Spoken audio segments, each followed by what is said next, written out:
Hey, folks, I just wanted to let you know that we're going to come on the record at 9. We're waiting on a little bit of language. It's still being drafted prior to committee, so sit tight. Thank you for your patience, and we're going to shoot for a 9 a.m. committee start.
Good morning, everyone. The time is 9:08. We are back on the record. The day is Thursday, March 13th.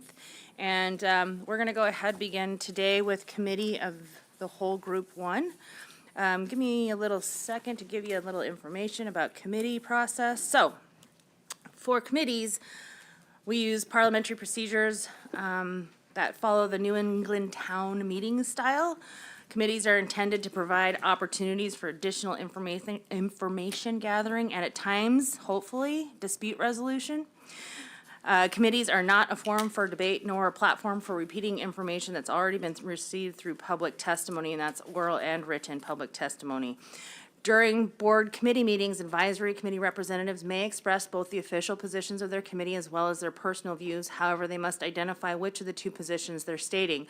The board recognizes the AC representatives as knowledgeable fisheries leaders and believes that they must be able to function freely during committee meetings. During the committee, the public will come forward and use the microphone near the front table. If you intend to speak, please move towards the front of the room. I would encourage you to form a line behind the speaker at the podium in order to minimize waiting times in between comments. When you come to speak for committee, please start by saying your name for the record, even if you've already done so earlier. So every time you come up to the mic, please make sure that you state your name so that the record is clear. Please don't refer to anyone by name or in a derogatory manner. Again, this is for new information only. Please don't repeat what's already been said in public testimony. If people start repeating the same points, the committee chair is going to move on to the next proposal. If substitute language is being developed or has been developed, or if you think it should be developed, please speak to what you think the substitute language says or should say. That's really helpful, and then we can, again, sort of suss out some of the nuances of issues surrounding some proposals. All right, with that, I'm going to go ahead and turn it over to Chairman Wood, and again, just for everybody's so everybody's on the same page, we're going to get into Committee of the Whole Group 1. That is commercial crab and scallops, and there are 27 proposals in this committee. Mr. Wood, the floor is yours. Thank you, Madam Chair. Okay, we'll run this with the person that wrote the proposal, submitted it, speaking first. If you'd like to come up and speak to that, and anybody that would like to speak to that proposal can come up and you know, give your point of view and give us some new information. And given that it's crab, there'll be some leniency on new information because it all seems like new information to me. At any rate, if you are wanting to speak and you hear the proposal being called out, and please start walking towards the mic, and so we don't have to wait for you to get there. And if there's nobody there, we'll just move on to the next one. If I don't even see you standing, I'm just going to move on to the next one, okay? So be ready to talk, to speak to the proposal, and if you're not, we're just going to click through it, all right? And then, yeah, and you don't have to read the whole AC, where you guys stand and why. I mean, why is important, but we do have all the AC comments, and we are reading them, so, and they're very appreciated. So, okay, so we'll start with the department talking about Proposal 272. Mr. Chair, members of the board, for the record, my name is Kevin Clark. I'm the Norton Sound Area Manager. Seated with me today is Ethan Kelso. He is our crab biologist there in Norton Sound. Proposal 272, 5 AAC 34.910 fishing seasons for registration area Q. Mr. Chair. Thank you. Would the author like to speak to this? Author? Oh, yeah. Okay, Charlie. So the author is not me, but he's not present either. Okay, what's your name? My name for the record. My name is Charles Lean. I'm the Northern Norton Sound AC Chair. And anyway, we had a debate on this within our AC. I mentioned it, but it wasn't unanimous to stick with that proposal. But we did consider a compromise of a half measure, so pulling the season back a week to June 25 as opposed to June 15. So that's a suggestion. And also I would point out in RC 11, management measures number 4. It speaks to meat fill. Meat fill has been an issue since the 80s at least, and this part of the intent of this proposal was to address meat fill early in the season. So by running the seasons later, it might improve meat fill. Thank you. Thank you. I apologize. I meant to ask the department to give a little cliff note on even what this number meant. So whoever wants to speak to it, hold your horses for a second. We'll let the departments tell us what this proposal is about, and then you can get up and speak to it. My apologies. Mr. Chair, this proposal would change the starting date of the Norton Sound summer king crab season from on or after June 15th to on or after July 1, Mr. Chair. Thank you. Anyone else like to speak to this?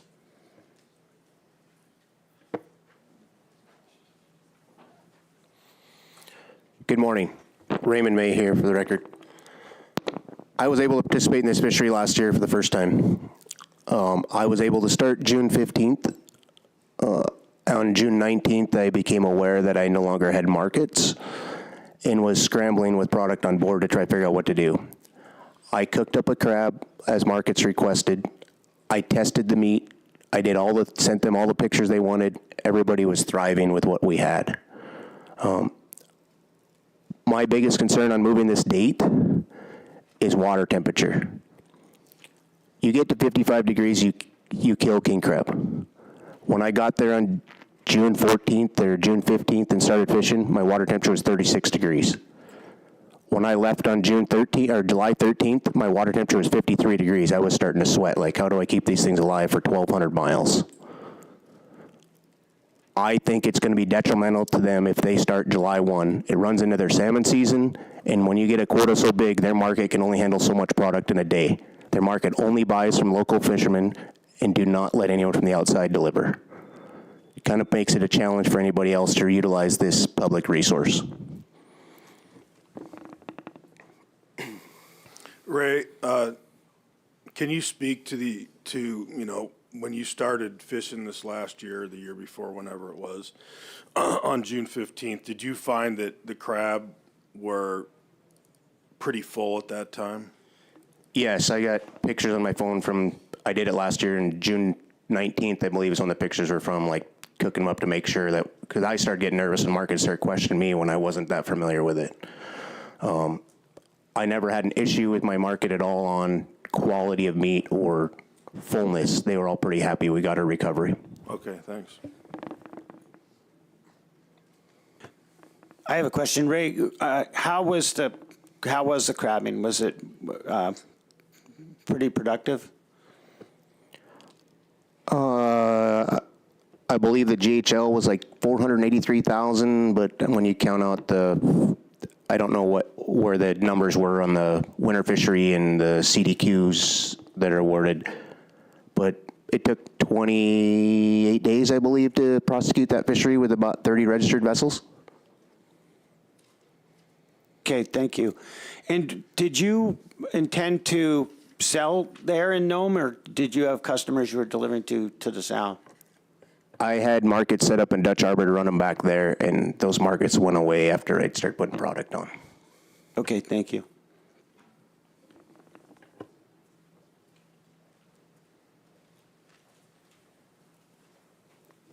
For the record, I'm Wes Jones. I'm the quota manager for Norton Sound Economic Development Corporation.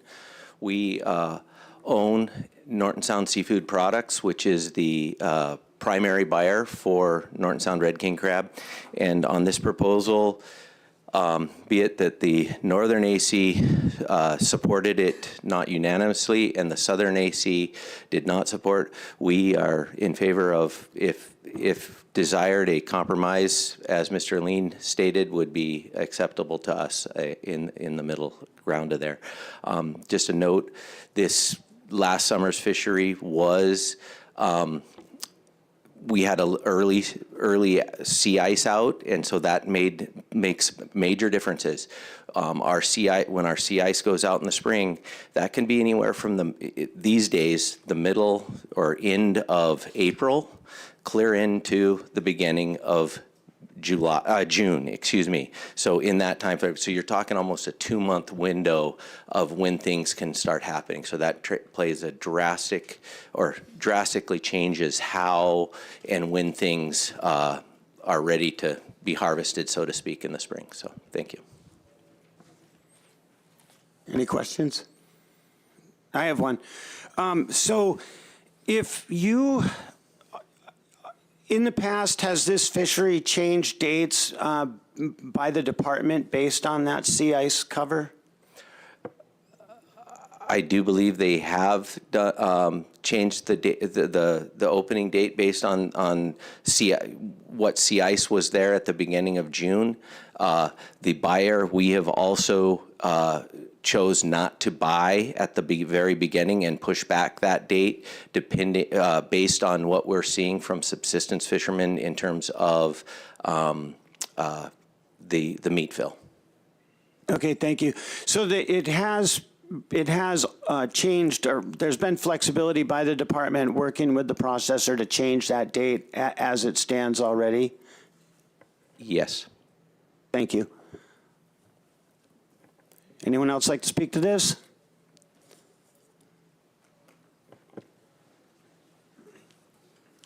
Good morning. For the record, I'm Jacob Ivanoff. I'm the chair of the Southern AC, and I'm also a commercial fisherman in the Norton Sound for the Red King crab. The Southern Norton Sound did not support this proposal, but we were willing to compromise and have a date between June 20th to the 25th. For the reasons in the East Norton Sound, the weather has some impacts with us later in the season. It gets harder for us to get out with my testimony yesterday. But it's also that earlier in the season, the crab are moving off the shores from East Norton Sound, and so we can get on the crab closer to Unalakleet earlier in the season, like around June 15th to June 20th, and we don't have to travel as far to get onto the crab. But we also, and one thing that I forgot to put in my testimony yesterday during our AC committee, that we also had talks in regards to having a pot limit based upon the GHL, in which the AC supported. The proposer to this proposal did not submit the amendment that we heard that he would have, but we do agree with the 20 pot limit for our local buyers to be able to process the crab during the season. As with us, with getting over having 40 pots, is that it floods their capacity to process the crab in a timely manner, and we have to hold our time to deliver the crab. But pushing the date back into July 1st is not something that we in the Eastern Norton Sound do not support because of weather. And if we have to go and retrieve our pot at the end of the season, it gets dangerous for us. Whereas with the Nome area fishermen, they have an easier capability to get to the pot. So we don't support that. Member Carpenter. Yeah, thanks, Jacob. I'm glad you're here. I mean, I value your opinion. You live out there. I'm trying to look at this proposal, and I'm trying to figure out functionally why it's important. Because currently the start time's June 15th. Okay, we have rising water temperatures the later you go in the summer. It's been testified to that the meat fill in the crab is adequate on June 15th. You talk about later in the season, it becomes more of an adverse thing for your size of boat to execute in the fishery. So what's the real reason behind this proposal, if you know? I feel that the reason behind this is to allow for the meat fill, and I think that it may be giving the northern area fishermen a better chance to get on the crab, but that was the past time, and so with the current temperatures we have now is that like you were just heard, that the ice is going out earlier. The waters near shore are getting warmer. Our fresh water is coming out, pushing the crab farther out. And I feel that it was just in some ways to help the northern fishermen, and everybody on the eastern portion did not support it.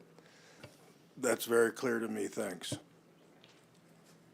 Yeah, I have to follow up on yours as well, just trying to understand this fishery. I really appreciate this information. It seems counterintuitive to make the date later when you're dealing with sea ice that's going out sooner and water that's getting warmer sooner.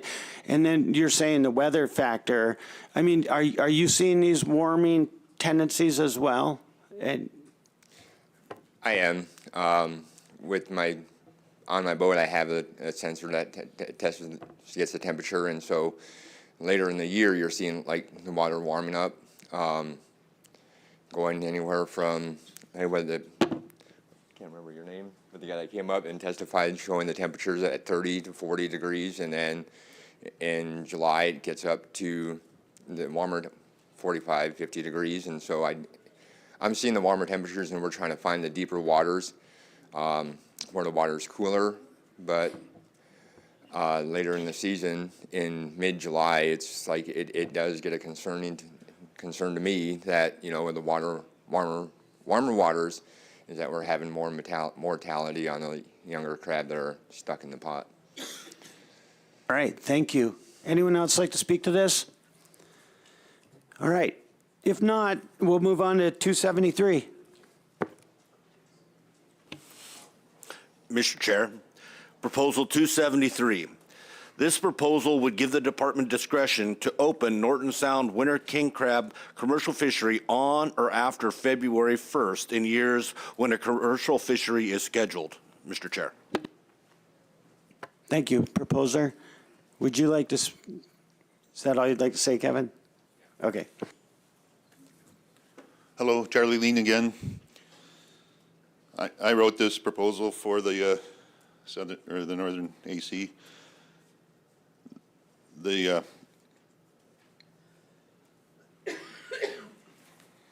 There's a history of flexibility with regard to the start date in the winter fishery. Back in the 80s, we started January 1, then it moved to December 15, then to November 15. November 15, December 15. January 1 was actually the first opener because the fishery started on that calendar year. And more recently, it's February 1st. Also, the tail end of the fishery has moved up from May 15 to April 30. I guess you didn't get RC 22 in time. I didn't turn it in time, but there's a ice map of northern Bering Sea, and if you looked at that page and I handed it to you a year or two earlier, it would have been all white. There would have been no open water. So we're seeing more and more open water. Our previous record open water was 2013 or 14, I'm not quite sure anymore. But it goes up and down as far as ice stability. The issue, when the ice is unstable or thin, there's high pot loss. And I don't have the statistics in front of me, but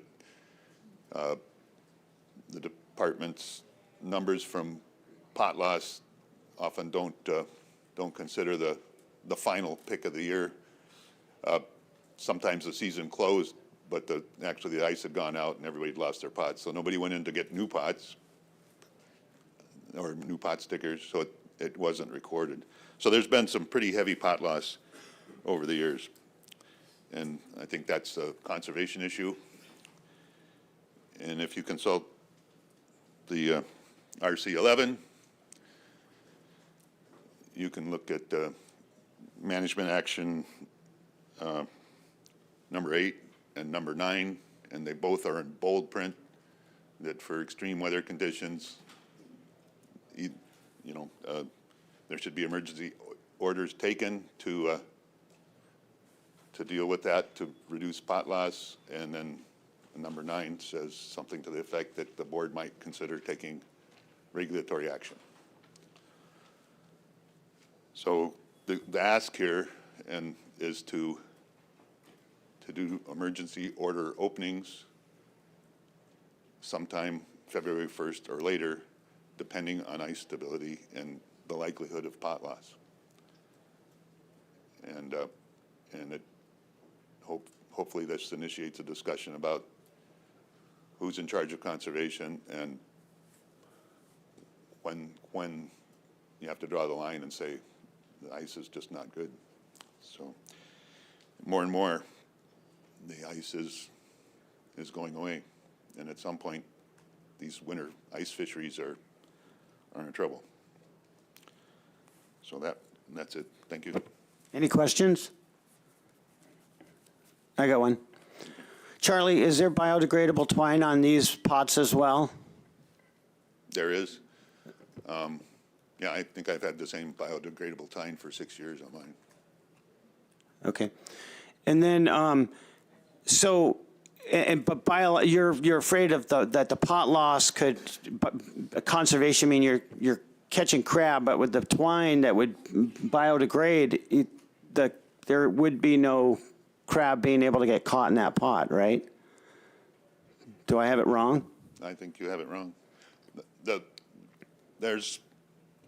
So the pots go out with the ice. There's no float or anything on the pot. So just a rope, and it goes out. Some of the pots bounce along the bottom and are destroyed, roughly half. Some of the pots drift out into deeper water and are suspended until they fall out of the ice and plant themselves.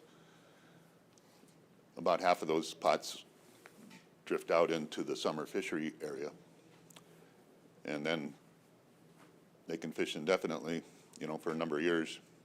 And that's a concern. There's probably a quarter of the pots that are lost continue to ghost fish. Mr. Carpenter. I'm trying to understand what you're saying, Charlie. Yep. There's biodegradable material that's available that there's some that last 30 days, 45 days, and you got to replace it. Are you just saying functionally that the people in Norton Sound aren't using what's available? Because it doesn't seem to me that a pot could fish for, as long as you said, 6 years with that in there. If that's the case, then it's not in there. So please explain why I don't understand what you're saying. You can go down to the local office and they'll hand you, quote, biodegradable twine. And that's what I installed in my pot. And it's still holding.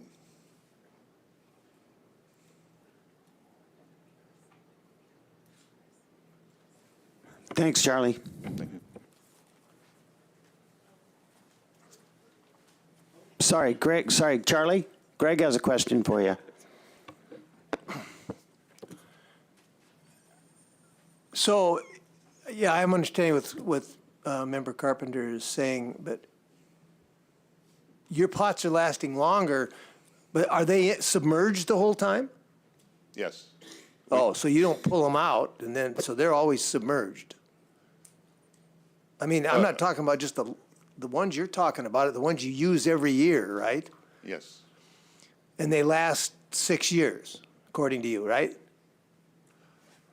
Yes. So Maybe would I they misunderstood your question. So I fish, for a couple months every winter, and then I pull the pot out and it sits stored. So it doesn't degrade when it's out of the water, right? Apparently not. Okay, so when it's in the water, though, it should degrade quite rapidly within, and I think I guess I'm thinking that's what Mr. Carpenter's trying to get at, is it, that's my question. I can see that when it's out of the water, obviously it's not degrading, but when it's in the water and lost, it would be degrading. So those pots that wash out, are they going to be fit? If they have the biodegradable stuff in it, they shouldn't last 6 years like yours do, because yours come out all the time, back in and out, right? I don't know the answer to your question, I'm afraid. I think it lasts considerably longer than people think it do. Okay, well, thank you. Yeah. Thank you. Next.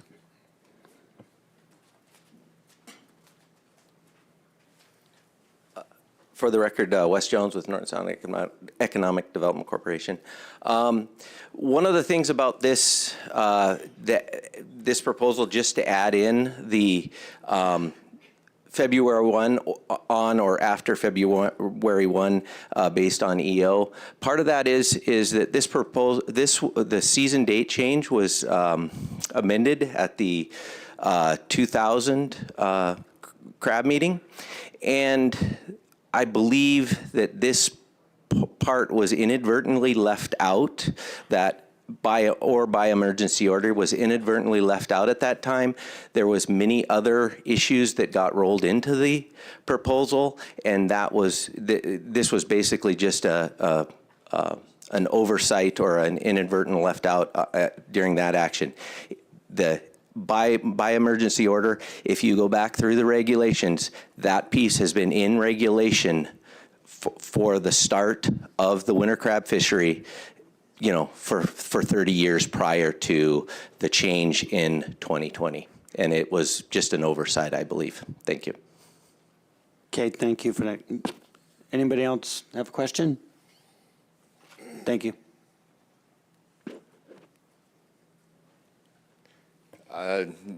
Again, the AC has supported this for the Eastern Norton Sound, but as a local resident in the Eastern Norton Sound, especially in Unalakleet, it's rarely that we get to participate in this winter fishery due to the ice conditions. It's been more frequent that the ice is moving in and off the shore throughout the years with warming waters, warming temperatures not being thick enough. And I understand the department's stance on this, and that they don't have anybody that's able to test the conditions.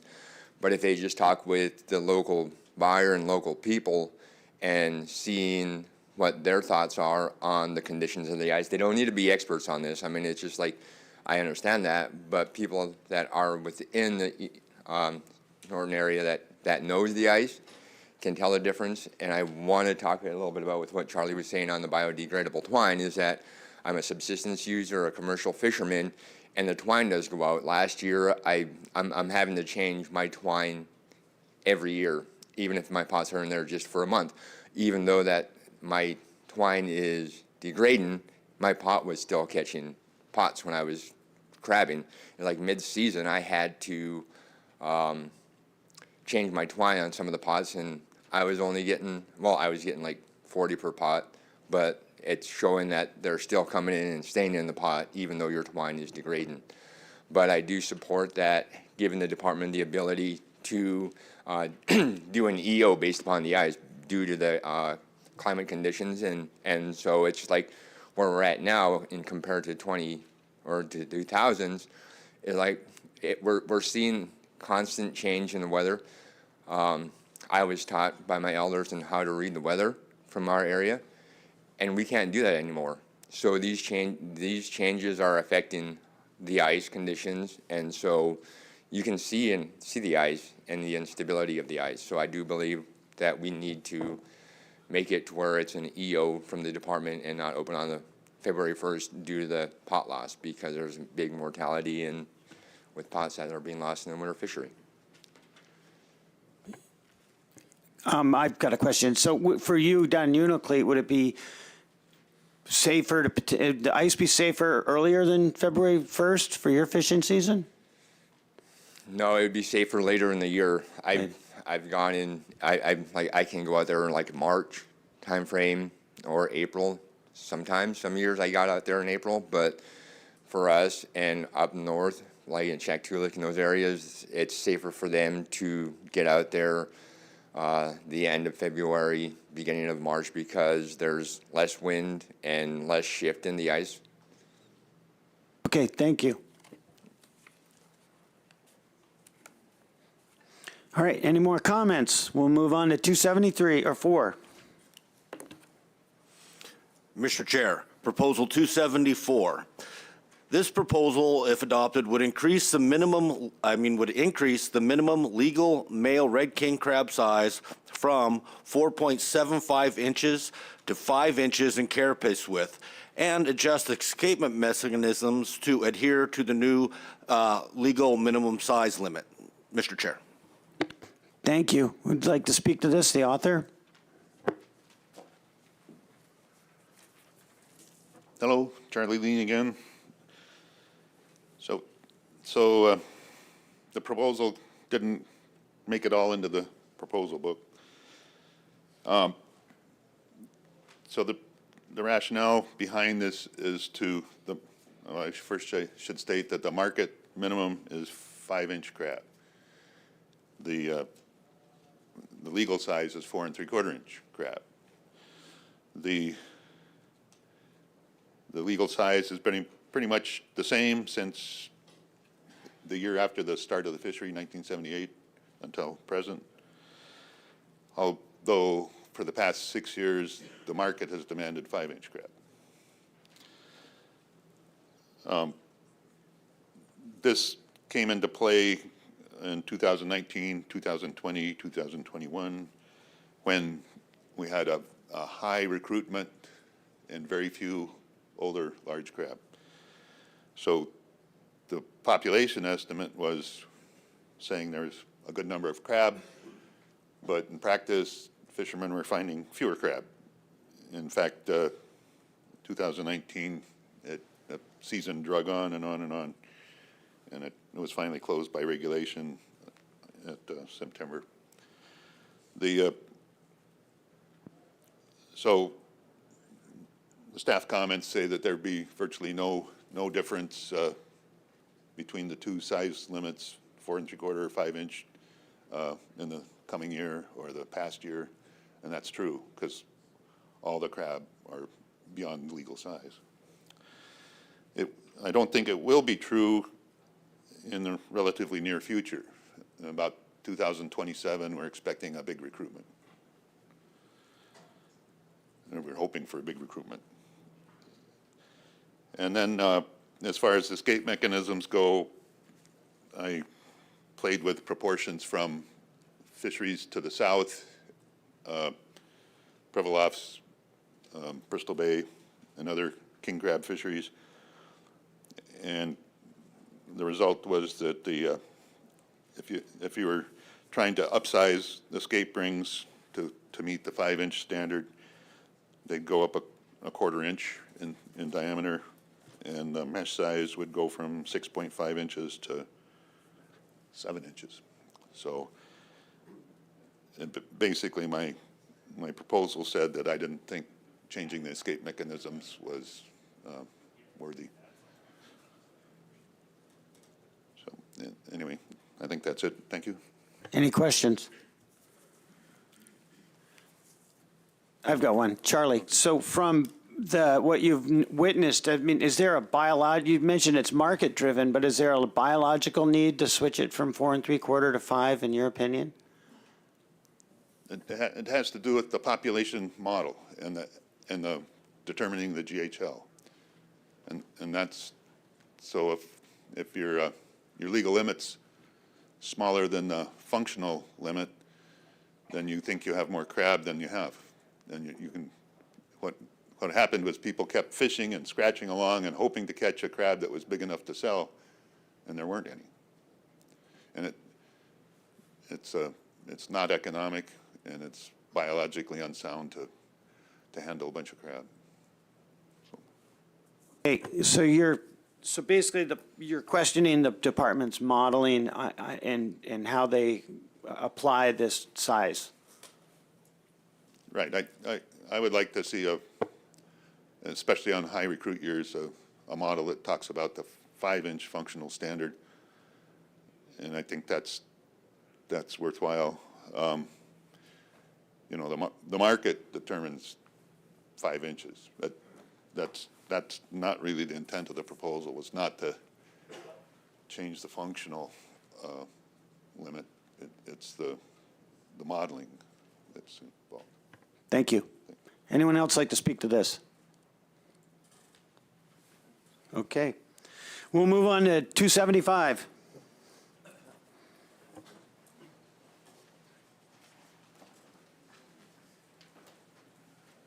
Can I go back to 273? You moved a little quicker than. Yeah, get but up if off you of my guys seat. really intend to speak, wait in line, get up there, you're gonna miss your turn. Yeah, Yeah, Go ahead. I apologize for that. Again, my name is Jake Bivanoff. I'm a commercial user, commercial fisherman in the East Norton Sound and participant in Norton Sound crab fisheries. And everybody in the fleet already has it set up to where we are doing the 5-inch crab. And so we don't have any, we won't have to make many changes for this to come into effect, and we agree with the proposer to make these changes because it's what the market wants to see, and it's also, like what he said, is based upon all the recapture of the smaller males and letting go. It's spending more time to sit there and actually look to see if the crab is of size. So I do support changing it to the 5-inch.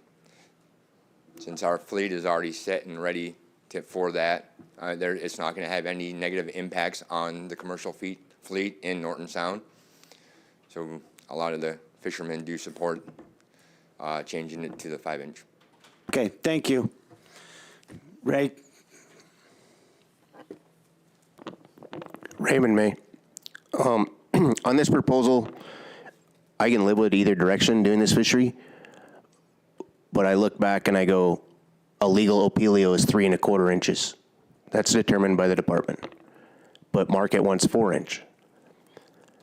If you move 4 3/4 to 5-inch for a legal crab in Norton Sound, you just open up another way for the department or for enforcement to kind of be on top of those crab. Right now, you got a little grace period. Nobody wants to keep less than 5-inch. If the department thinks a legal crab is 4 3/4 and that's what they're doing the biomass off of, I think that's where we leave it, in my opinion. I don't like having no grace period on that measuring a crab for anybody. I can live with it, but I think there's going to create an issue there for everyone for enforcement. Okay, thank you. Moving on to 275.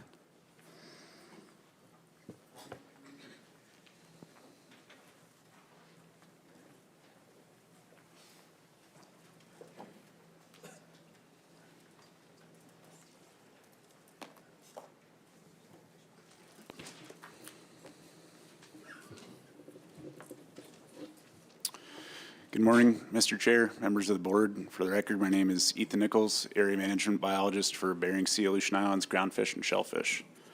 Proposal 275, the intent of this proposal is to provide opportunity to revise and update the Bristol Bay Red King crab harvest strategy used to set annual harvest limits. Exploration towards this effort indicates more comprehensive analysis is needed to effectively provide options and recommend changes to the existing management strategy. The scope of this work extends beyond what could be accomplished this regulatory cycle, so the department recommends taking no action on this proposal. Mr. Chair.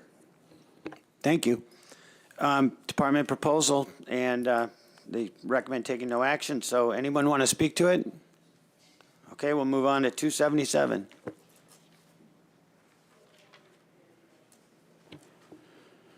Proposal 277. This was to establish an open access state waters golden king crab fishery in the waters of Area O east of 169 west longitude. We have proposed management plan provisions including a regulatory season of September 1 to April 30 with the JHL set annually. Vessel participation would be limited to vessels 58 feet and under. This would be for single pot gear only, and no more than 90 pots per vessel. Hauling gear would be limited to 8 a.m. to 8 p.m. daily, with catch reported daily to the department. This would also close waters of registration area O, the state waters of registration area O, east of 169 to longline king crab pot gear. Mr. Chair. Thank you. And was there's an RC for this, RC 47, was that what, from Member Carpenter, that's what you just wrote? Okay. Would anyone like to speak to this? Very briefly, as the writer of the proposal, I'm in full support of the RC. It has some changes from the bullet points that I had started with, but as I told you yesterday, I don't conceive myself as writing language, so the language is a compromise among those that spoke against it and myself that spoke for it yesterday. And with that, I'm done. Thanks. Thank you. Next. Yeah, good morning. Steve Ricci for the Bristol Bay Economic Development Corporation. First, I just want to say thank you to the board members and the proposal author. We were able to come to a compromise. We were originally opposed to this as it was written. So RC 47 is a result of those discussions. I do want to say that the Bristol Bay Economic Development Corporation does have concerns about potential expansion of this fishery in future years, and I hope that's something that the board keeps in mind, that the CDQ program and the rationalization program does provide access to Alaskans in this fishery and in many fisheries. So thank you. Thank you. Next. Wes Jones with Norton Sound Economic Development Corporation for the record. Again, I'll reiterate Mr. Ricci's point that we were very thankful to work with the board members and the proposer to alleviate many of our concerns. We do still have concerns. I think the biggest concern is that this raises a much broader statewide issue when it comes to rationalized fisheries versus small fisheries. And the idea that we keep, that many fisheries, small fisheries are created at the, could be the expense of the rationalized fisheries. And so that's a point that it seems to be coming up more and more here, that, and that's some of the concern here with this proposal on a broader space. So thank you. Thank you. All right, we'll move on to 278. Mr. Chair, Proposal 278, this would establish a 2,500 pot limit for vessels in the Aleutian Islands golden king crab fishery. Mr. Chair. Would anyone like to speak to this, starting with the author? Okay. Seeing, Linda, better put on your running shoes. Thank you, Mr. Chair. For the record, Linda Kozak, I work with the Alaska Trojan. We submitted RC 44 last night to ask the board to take no action on this proposal as a compromise between the parties has been reached, and we want to thank those board members who were instrumental in assisting in mediating, if you will, and assisting us in reaching that compromise. Thank you. Thank you. Okay, we'll move on to Proposal 276. Mr. Chair, Proposal 276, this would increase the pot storage depth limit from waters 75 fathoms or less in depth to 100 fathoms or less in depth for longline king crab pot gear in the Aleutian Islands golden king crab fishery. Mr. Chair. Would anyone like to speak to this? Go ahead. Hi, I'm Corey Cole off the Alaska Trojan. Unfortunately, the proposer couldn't be here, but I spoke with him this morning, and he asked me if I would explain his stance on this, which is the edge is really steep out there, so even though you think you're storing gear from 75 fathoms in, you really can't get inside of 40 fathoms, because if you do, our pots are about 80 fathoms apart, which when you're setting in bad weather and heavy current, you'll get loops in it, you know. And sometimes there's been issues in the summertime where small boats have actually got our ground line in their wheel. So by going out to 100, it allows us to broaden the area where we can store our gear, and it's just safer for everybody. So that's kind of all he wanted me to say on it. Okay, thank you. Yep. We'll move on to 279. Mr. Chair, Proposal 279, this would prohibit vessels from sharing and operating cooperative pot gear while both vessels are registered and participating in the rationalized Aleutian Islands golden king crab fishery west of 174 west longitude. And to clarify, this would still allow for vessels to do a final clean out of another vessel's gear after vessels have checked out of the fishery. Mr. Chair. Thank you. Thank you, Mr. Chair. Linda Kozak again for the record. This proposal was put in as a companion proposal for the pot limits, and without the pot limit being put into effect, we feel this proposal has even more merit for the gear sharing provision to occur at the end of the season to reduce waste, reduce dead loss, and to be able to provide an even playing field for a vessel when they are finished with their IFQ fishery and they've checked out. Another vessel could clean up the remainder of their gear and store that gear for them. We don't believe that a good use of this gear sharing provision would be for vessels to send multiple vessels out to preempt grounds. And so we feel this is more of a situation that would create a level playing field. Thank you. Thank you. Anyone else like to speak to this? Okay. 290.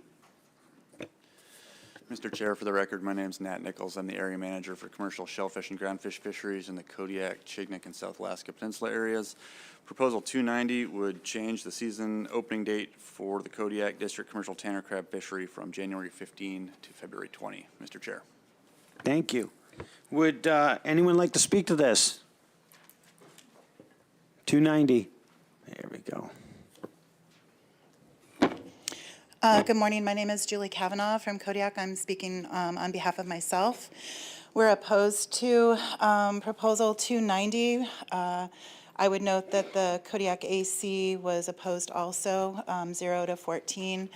We feel that this date change would cause conflicts between other existing fisheries and create problems for processors in Kodiak that are dealing with other ongoing fisheries. And then also, as noted by, I believe, staff comments, there could be a biological concern with the date shifted back, and also foregone harvest because the fishery closes March 31st, and setting the start date back so late creates a very short window for harvesting opportunity. Thank you. Thank you. Anyone else like to speak to this? Okay, we'll move on to 289. Mr. Chair, Proposal 289 would establish a fixed pot limit of 20 pots per vessel in the Kodiak District Commercial Tanner Crab Fishery. Mr. Chair. Thank you.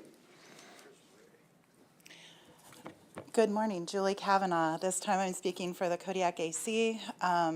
This proposal was unanimously supported by the AC. We feel that it is in the best interest of that fishery to have a well-managed fishery, and the fishery representatives on the AC felt like having the pot limit set at 20 and not having a sliding scale for higher GHLs wouldn't make a difference, that the harvesting capacity of 20 pots was sufficient in times of high GHLs to be able to capture the quota. So thank you. Thank you. Anyone else? All right, we'll move on to 282. Mr. Chair, Proposal 282. This would amend escape mechanism requirements for Kodiak District, the Kodiak District of Registration Area J, commercial tanner crab gear. This would require that rectangular and pyramid pots would need to use at least 1/3 of a vertical surface composed of not less than 6.75-inch stretch mesh webbing. Cone pots would be required to use the same stretch mesh webbing or have at least 8 escape rings, not less than 5 inches. Mr. Chair.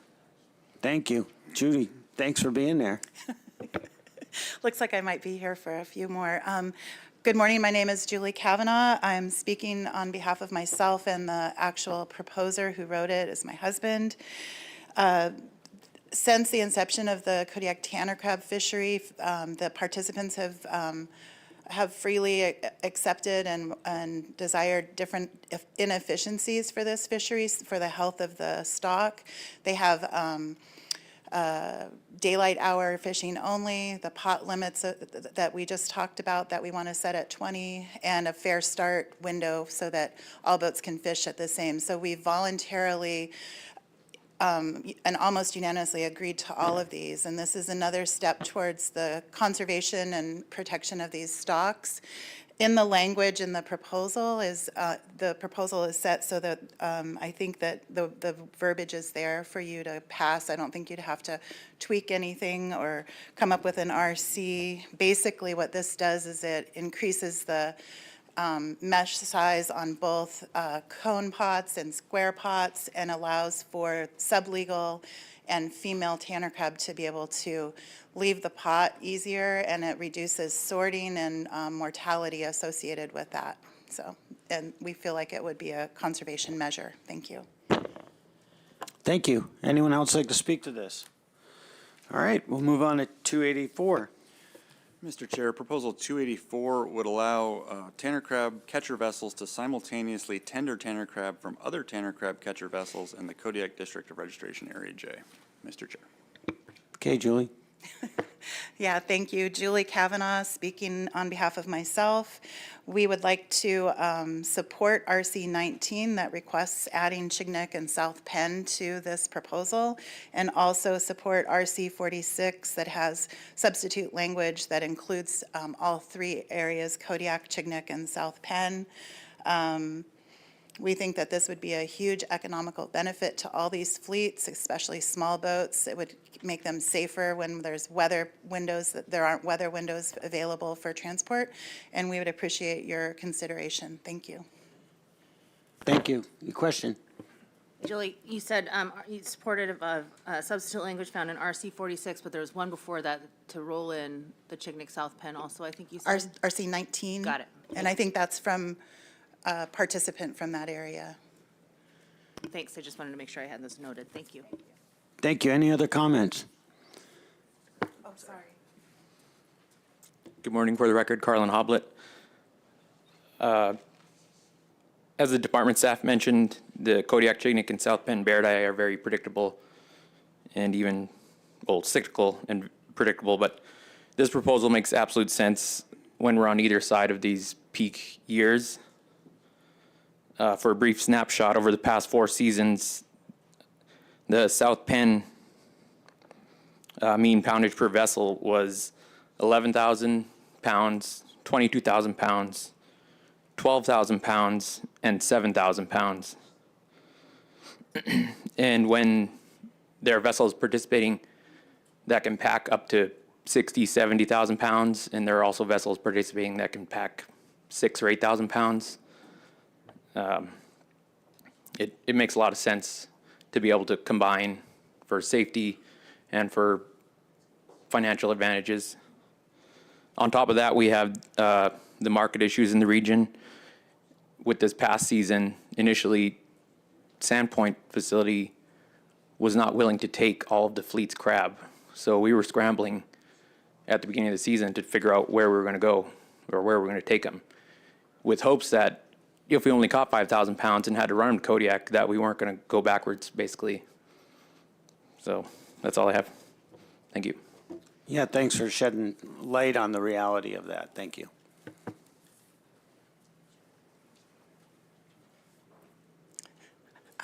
Good morning, Julie Kavanaugh again. I forgot one little detail that adding Chignik and South Penn is helpful with the Kodiak proposal because there's an overlap area called the Semites, and including Chignik would then resolve the issue of whether or not tendering tanner crab in that area would be legal or not. No, thank you. Great, thank you. Okay, we'll go on to 285. Mr. Chair, Proposal 285 would repeal and replace the South Peninsula District Tanner Crab Harvest Strategy with management components derived from the Registration Area A Tanner Crab Harvest Strategy. Current South Peninsula District pot limits and vessel length limits would remain. Mr. Chair. Anyone like to speak to this? Seeing none, we'll go on to 286.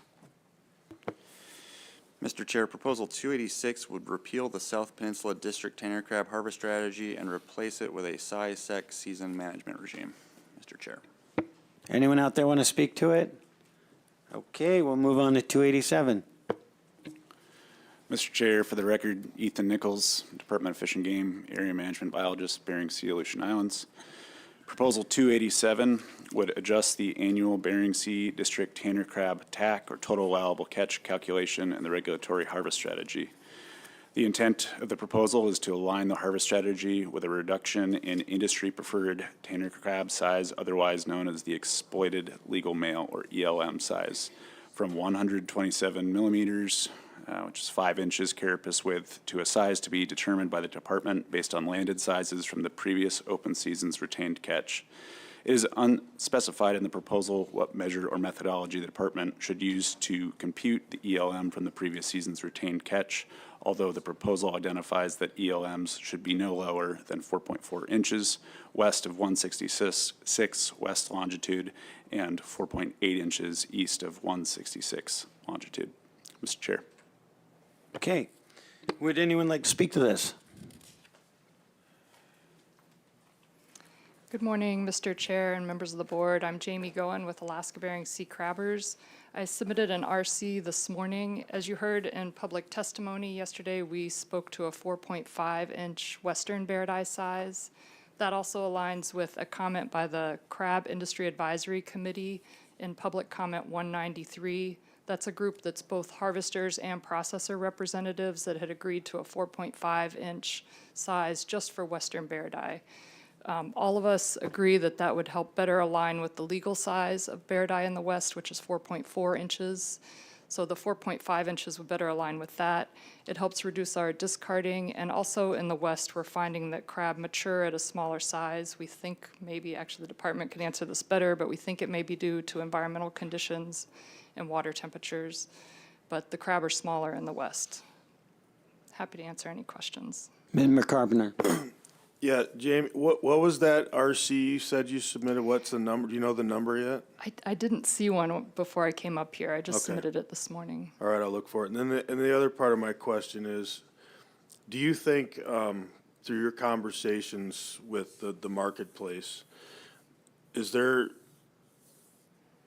a clear understanding between most of these people that this is something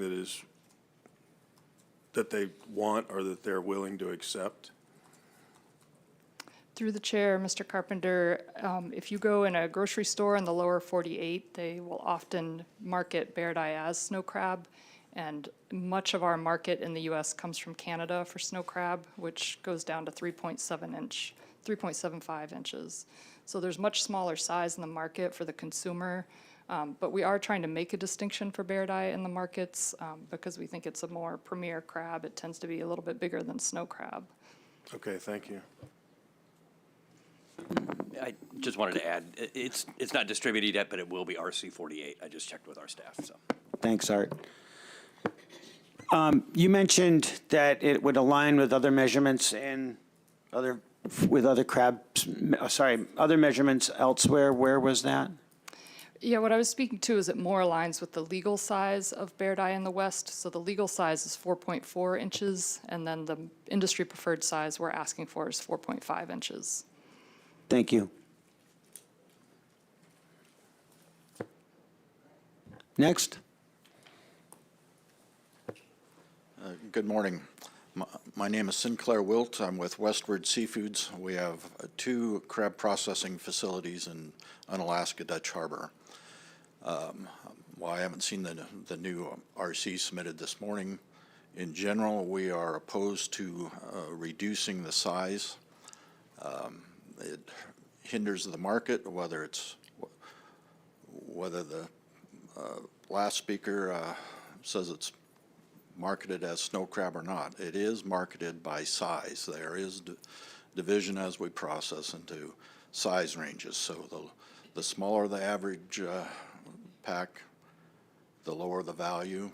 It also drives up labor costs to reduce sizes. It takes just as much labor to process a small crab as it does a big crab, but it takes more small crab to fill up a box. So it would drop, smaller size limit drives up our operating costs and lowers the value.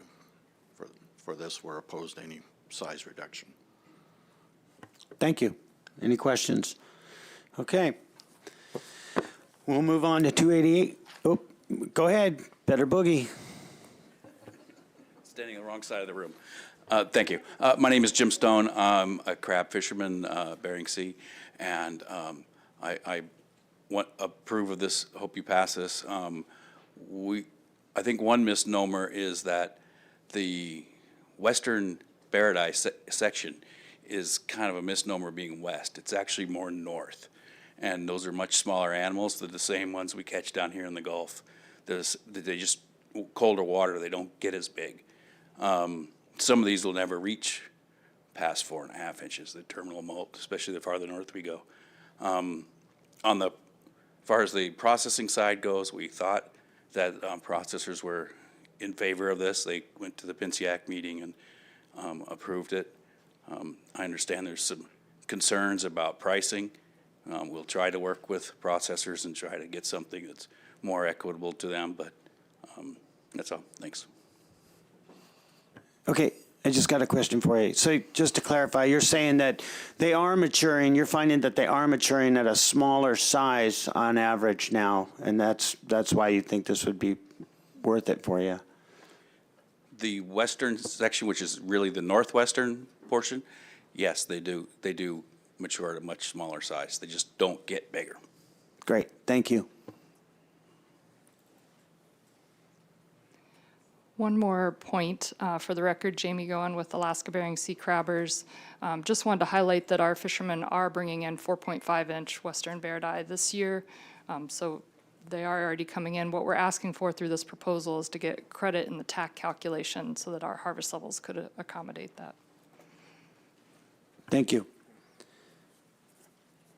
Okay, we'll move on to 302.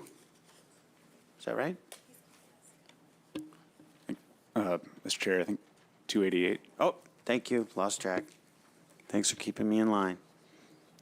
Proposal 288. Mr. Chair, Proposal 288. This would adjust the annual Bering Sea District commercial snow crab total allowable catch calculation in the regulatory harvest strategy. The intent of the proposal is to align the commercial harvest strategy with a reduction in industry-preferred snow crab size, otherwise known as the exploited legal male size, from 4 inches carapace width to a size to be determined by the department based on landed sizes from the previous open season's retained catch. It is unspecified in the proposal what measure or methodology the department should use to compute the ELM from the previous season's retained catch, although the proposal identifies that measure should result in an ELM that is at least 95 millimeters or 3.74 inches in size. Mr. Chair. Great. Anyone like to speak to this? Good morning, Mr. Chairman. Sinclair Wilt with Westward Seafoods, representing Westward. We have 2 crab processing facilities in Unalaska Dutch Harbor.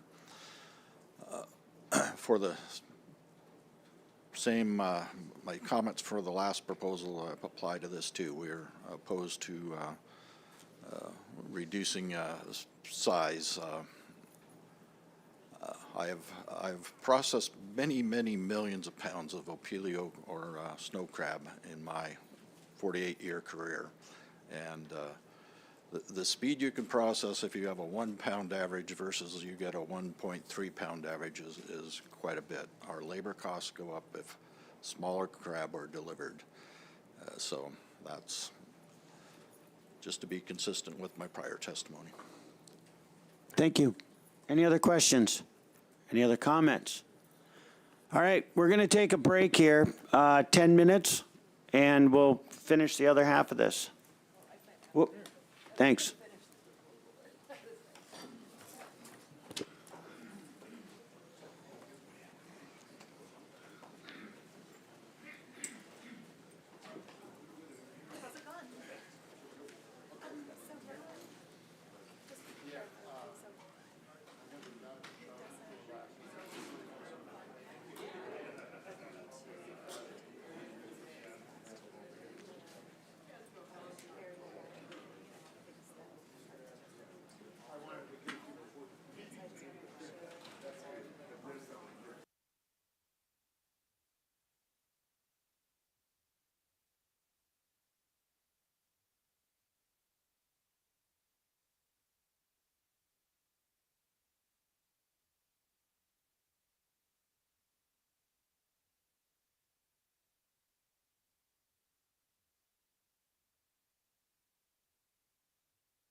Okay, everybody, you see this blistering pace we're setting here, so buckle up.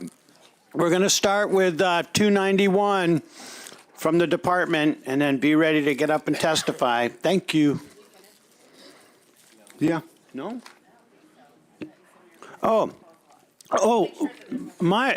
Did anyone have any last-minute thoughts on 288? Apparently, I cut you off. Going once? Going twice on 288? We're going to start with 291. Mr. Chair, for the record, Ethan Nichols, Area Management Biologist, Bering Sea, Aleutian Islands. Proposal 291 would formalize the closure of Bristol Bay waters east of 163 west longitude to directed tanner crab fishing. Mr. Chair. Thank you. Author like to speak to this? Or anyone? Departments, okay, does anyone like to comment on this? All right, not happening. Okay, 283.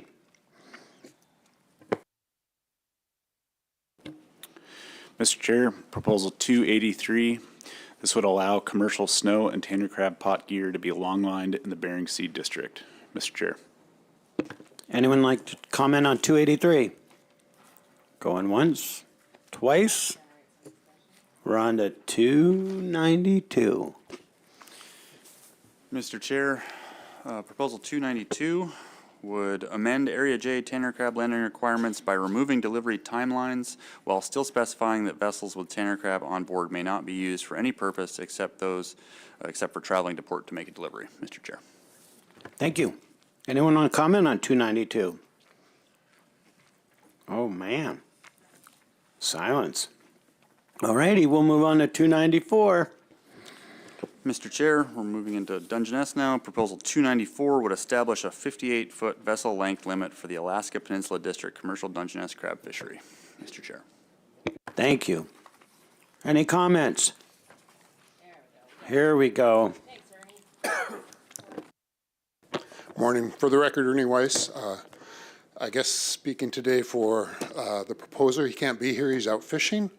The borough, I'm with the Aleutians East Borough as well. The borough thinks it's a good idea. I would note that King Cove AC supported it. Anchorage AC also did. I note also that Dutch Harbor thought maybe it was okay, but you might want to grandfather in those one or two boats that have participated in this. But I would mention all the other state fisheries in the region are based on that 58-foot limit salmon vessel, and this would keep that with all the other cod, salmon fisheries. So thanks. That's all I got. Thank you. Anyone else like to speak to this? Okay, we'll move on to 296. Mr. Chair, Proposal 296 would amend Registration Area J Dungeness crab vessel inspection requirements by clarifying that vessel inspections are not required in Area J unless the department specifically requires vessel inspections by emergency order. Mr. Chair. Would anyone like to speak to 296? Not seeing any takers. We'll move on to 297. Mr. Chair, Proposal 297 would amend Dungeness crab pot gear operation requirements for Registration Area J to allow a person or vessel participating in a commercial Pacific cod pot gear fishery in Registration Area J to operate Pacific cod pot gear in the 14 days prior to Dungeness crab fishing. This would also allow vessels participating in the Dungeness crab fishery to simultaneously participate in directed sablefish fisheries using pot gear, Mr. Chair. Thank you. Comments? Yeah, good morning. My name is Julie Kavanaugh. As Vice Chair of the Kodiak AC, I'd like to note that the AC supported this 11-2. They thought there was very little overlap and that there wasn't a conservation concern. I'd like to also address it personally make some personal comments. By allowing vessels to operate pot gear in two fisheries at the same time, I feel like you're disadvantaging the state water Dungeness fishery in Kodiak. It's an open access fishery, and I see a fleet of boats that are moving into pot gear, and I think that you would see an increased participation in an open access fishery. I think that that's an unfair advantage because state water fishers without IFQs can't reciprocate and do the same thing. They can't participate in a rationalized fishery. They're blocked out of it. And so you're basically saying the federal fisher can operate in both fisheries, but the state fisher can't. So that was my concern. Thank you. Thank you. Any other comments? All right, we'll go on to 293. Mr. Chair, Proposal 293 would change the Kodiak District Commercial Dungeness Crab Fishery opening date from 12 noon May 1 to 12 noon June 1 north of the latitude of Boot Point and Cape Ikalik, and from 12 noon June 15 to 12 noon June 1 south of the latitude of Boot Point and Cape Ikalik. Additionally, this proposal would change the closure date for the Kodiak District Dungeness Fishery from 11:59 p.m. October 31 to 12 noon November 30. Mr. Chair. Thank you. Comments? Yeah, thank you. Good morning. My name is Julie Kavanaugh. As the Vice Chair of the Kodiak AC, I would like to point out that we supported this proposal 12-2. Again, noting that there was an amendment to change the end date from November 30th to November 15th. I just think I need to highlight that amendment was kind of a compromise there was a couple of AC members that were opposed to lengthening the season, and so that change in date of 2 weeks was basically kind of a compromise for them. It didn't have anything to do with the department's concern about gear loss. So I just wanted to make sure you understood why that date change was proposed.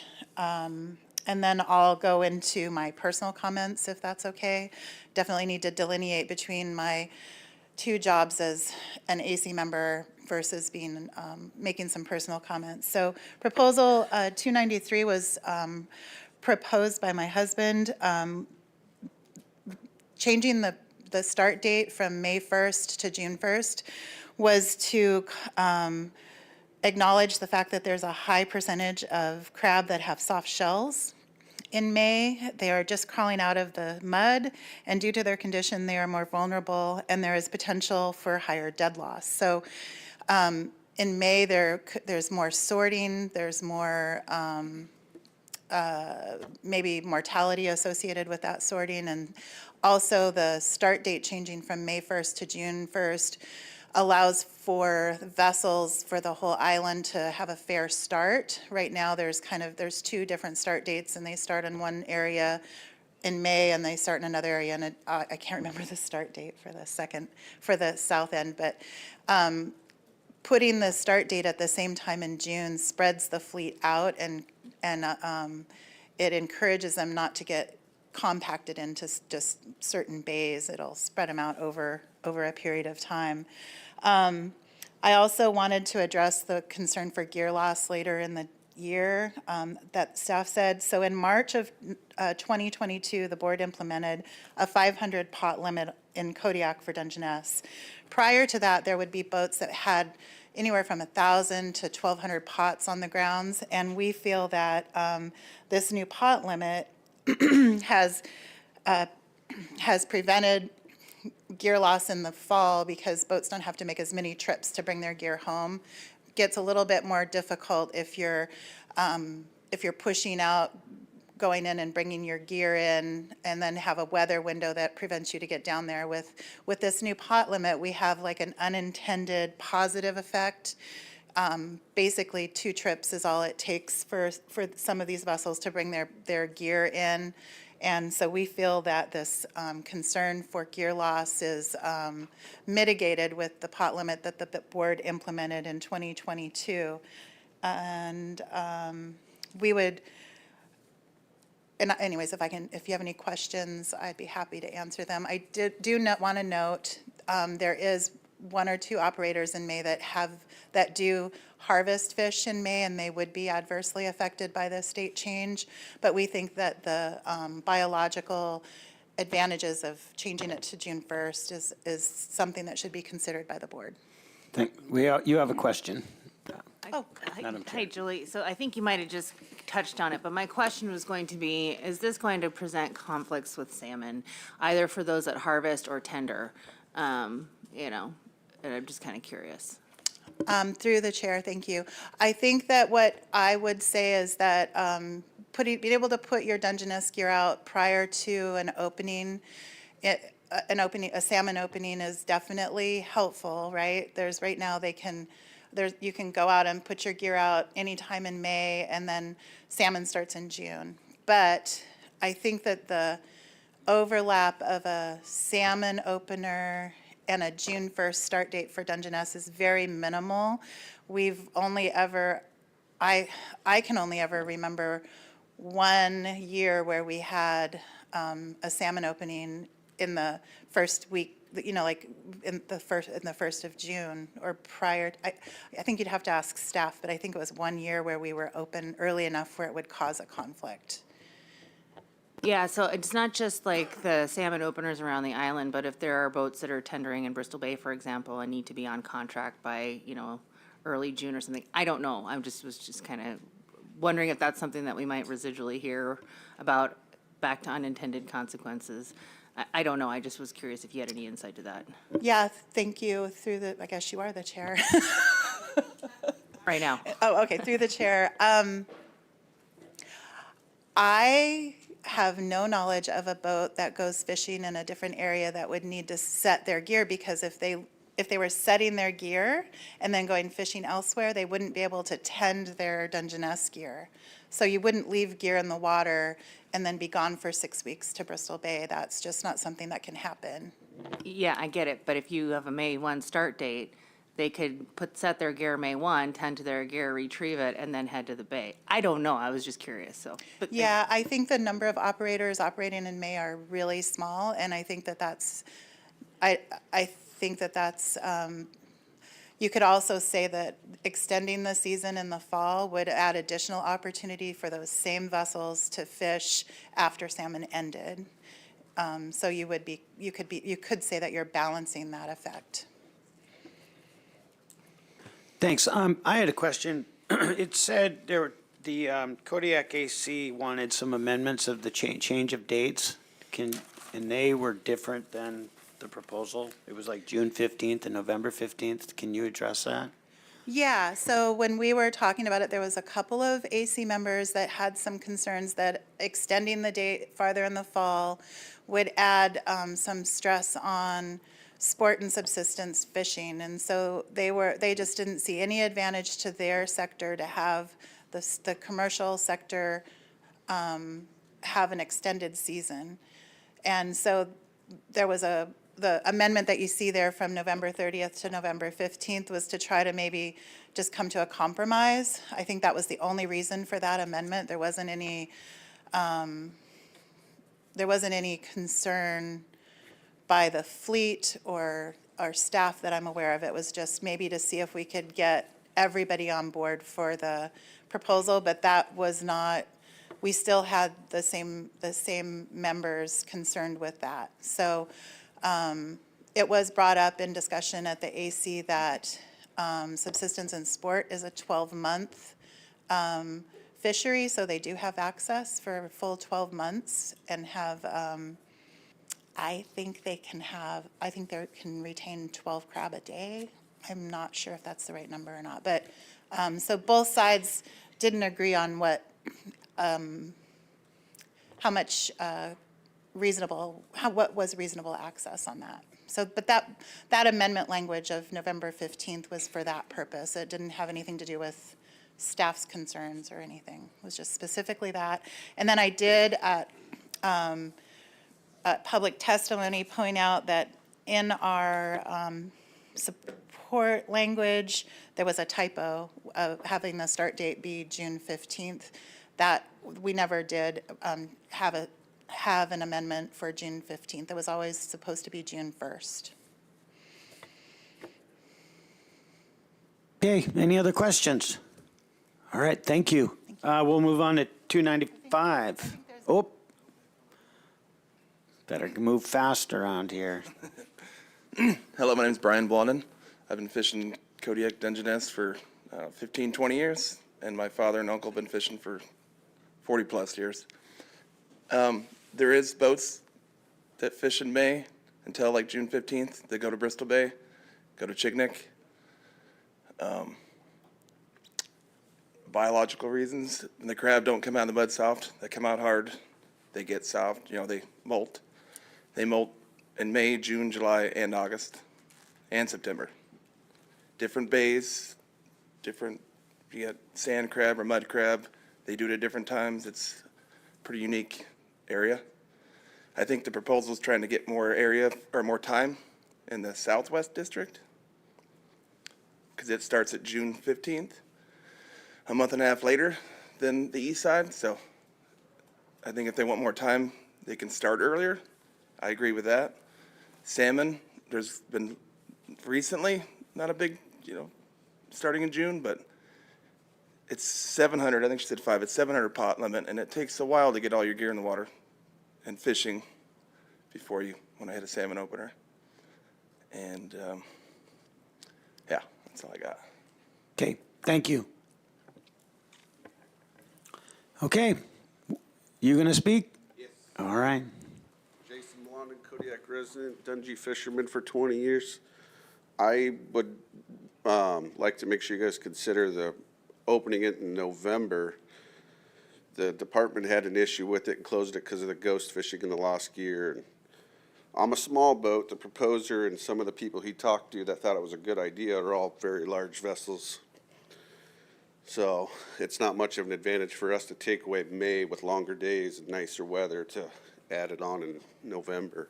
And I am for us all starting at the same time, but I would say no later than May 15th for a start date for a unified opening. Great, thanks for that information.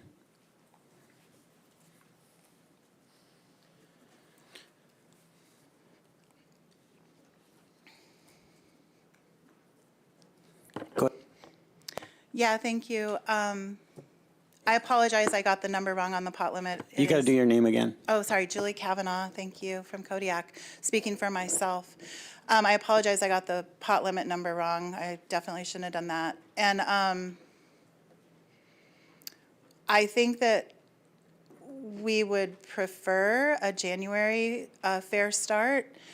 I think we would be amendable to a May 15th, but recognizing that then the benefit to the crab, where we feel like there's a lot of soft crab in the water, would be reduced by 2 weeks, but we would definitely be amendable to a fair start of May 15th and an end date of November 30th. Thank you. Excuse me, wait 1 second. Did you mention January? Did I mishear you? In my previous comments, I mentioned that the subsistence and sport fish was January to December, and if I said January just now, I meant June, not January. Sorry. Thank you. All right, and then I heard you say May 15th. Yeah, I think that Okay. would be a compromise. We do have some concerns about it. Thanks. Okay, we'll move on to 295. Mr. Chair, Proposal 295 would align Dungeness crab commercial fishing season dates for the North Peninsula District of Registration Area J with all other Dungeness districts in Area J, meaning that it would make that season date in North Peninsula May 1 through October 31, Mr. Chair. Thank you. Anyone like to speak to this? 295. All right, we'll move on to 298. Mr. Chair, Proposal 298, this proposal seeks to close state waters in the Yakutat, Prince William Sound, Kodiak, and Dutch Harbor areas to commercial scallop fishing using dredge gear and allow commercial scallop fishing with other experimental gear types in these areas. It would also establish an 800-pound trip limit and remove VMS requirements and onboard observer requirements in state waters. Mr. Chair. Thank you. Proposer, want to speak to it? Yes. My name's Tom Gilmartin. I own a small 50-foot catcher processor.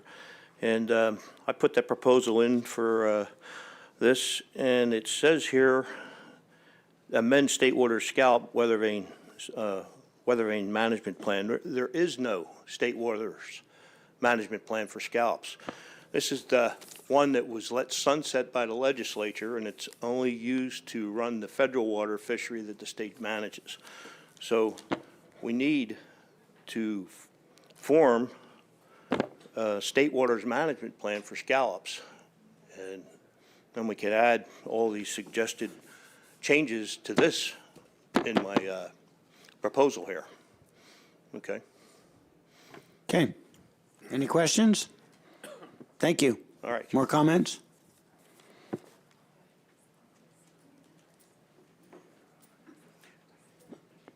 Jim Stone, Alaska Scallop Association. There is a state management plan, and their scallops are managed jointly between the feds and the department. Most of our scallop beds are, well, not most, a lot of our scallop beds are bifurcated by the 3-mile line, so that part of the bed will be in federal waters, part of the bed will be in state waters. But they're managed together. If we were to leave part of the state, and I've testified to that earlier, but it would be very hard for us to dredge on one side and avoid the other side. It'd be very hard. We could probably do it, but it would be difficult and subject to fines and whatnot. What I don't understand is why the proposer hasn't come to us with some proof, maybe a sport pot, a commissioner's permit, or something. There's lots of areas in the state, in bays, all across the state, bays and inlets that are prolific with scallops that the department could work with someone on, that we're not allowed to go into. We can't bring dredges into those kind of places. We have to be offshore. So anyway, I'd suggest you oppose this as written. Thanks. Okay. Any questions? No. Thank you for your testimony. All right. We'll move on to 280. Mr. Chair, Proposal 280. This would remove the regulatory performance standards for at-sea observer providers that no longer reflect current observer recruitment and retention trends, do not yield improved data, and are generally unenforceable. Mr. Chair. Anyone like to speak to 280? Okay. Wow, we're moving right on to the last one, 281. Mr. Chair, Proposal 281. This would modify observer trainee qualifications by removing the statistics course requirement. Mr. Chair. Thanks. Any comments on this? Wow. Lightning speed, but I'm going to add one more to the end here. We have to, right? Yeah. Okay, there's one last thing that we have to throw out there, and it's the report in PC 50, right? Would you like to speak to that, Art? Thank you. As I brought to Mr. Wood's attention this morning, we have a crab observer oversight task force that was last reviewed at the last statewide shellfish meeting and was renewed in a finding and said that the board would review it again at the next statewide shellfish meeting. Here we are. So this could be an opportunity for the public to give any input on the current makeup of the committee, whether there's any need to change that, and whether the public wants to see that committee continue into the future. So. Would you like, anyone like to comment on that? Go, Mr. Bowers. Thanks, Mr. Chair. Yeah, I was just going to note that, you know, this committee advises the department on observer deployments in the Bering Sea Aleutian Islands crab fisheries. You know, we've found it to be a useful process to work with this committee, and I believe either Ms. Goen or Mr. Lesher, who are representatives of that committee, are here, and they might be able to speak to PC 50. Thanks. Thank you. Go ahead. State your name. Good morning, Mr. Chair. Corey Lesher with Alaska Bering Sea Crabbers. I'm the co-chair of Crab Observer Oversight Task Force. My apologies, wasn't ready this morning to speak to this, but Yeah, we would like the board to consider renewal of the task force. And I think the last thing that I would like to say up here is just to recognize and acknowledge Ms. Kozak's time on the task force, and she's retiring, stepping down, and she's done a great job chairing and leading that task force. Thanks so much. Any other comments? I think if you have thoughts about it, you can approach any of the board members, and we can take note of what you're saying. So thank you. I'll pass it. I hate to pass this gavel back to you, but I'm gonna. Man, you're on a roll right now. Here you go. It's yours, Madam Chair. All Thank you right. for the opportunity. You know I got a long memory, don't you? Thanks. I just wanted to note that I was not aware that this was going to come up, and so my preference would have been some communication so that we could have added it to the agenda or made an announcement about it at the beginning of the committee, as opposed to sort of springing it on the back end on the public. So, like Mr. Wood noted, we're happy to continue to take input from the public formally through the RC process, informally by conversations with members on if there's any additional thoughts related to the renewal of the task force. So lots of surprises today. Anyways, so speaking of surprises, I'm looking at sort of the time, and well done, Mr. Wood, on getting us through the committee quickly. So we're a little bit ahead of agenda, and I'm sitting here mulling whether or not we want to move into committee of the whole group two. So what I'd like to do is just stand down for a couple minutes, have some conversations about what that will mean and whether or not that, whether it'll sort of spring surprises on stakeholders who are anticipating committee of the whole tomorrow. So I just kind of want to have a conversation about that, and we'll come back on the record shortly, and I'll let you know what the schedule for the afternoon and tomorrow will be. Thank you.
All right, welcome back on the record, 11:04. So we were just kind of sidebarring, as I mentioned, about how to structure a committee and manage our agenda for the next couple of days, and here's what we're going to do.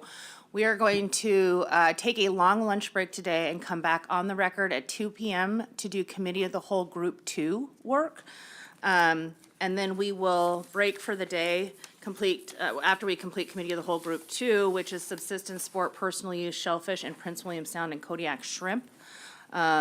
We will break for the day, and the plan will be to deliberate Committee of the Whole Group 1 beginning tomorrow morning and take up deliberations for Committee of the Whole Group 2 tomorrow afternoon. So we're going to take a lengthy lunch break, come back at 2 p.m. to do Committee of the Whole Group 2. Are there any questions from board members, comments, inputs?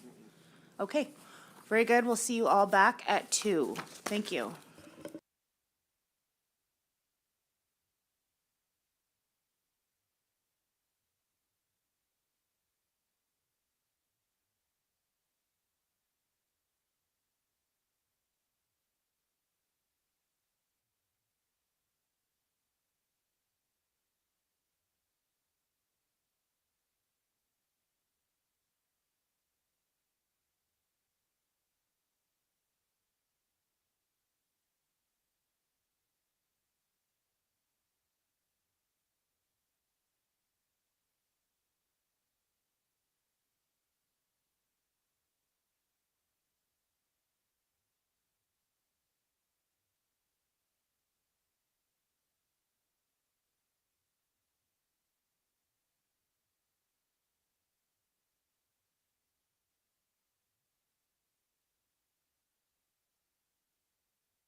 B, identification of salmon stock or population rebuilding goals and objectives.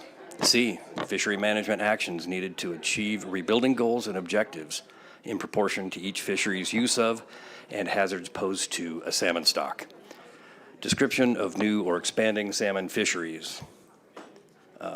Management concern, yield concern, or conservation concern. And E, performance measures appropriate for monitoring and gauging effectiveness of the action plan that are derived from the principles and criteria contained in this policy. 5, each action plan will include a research plan as necessary to provide, good, you want me to keep going? To provide, where was I? Let's just move on.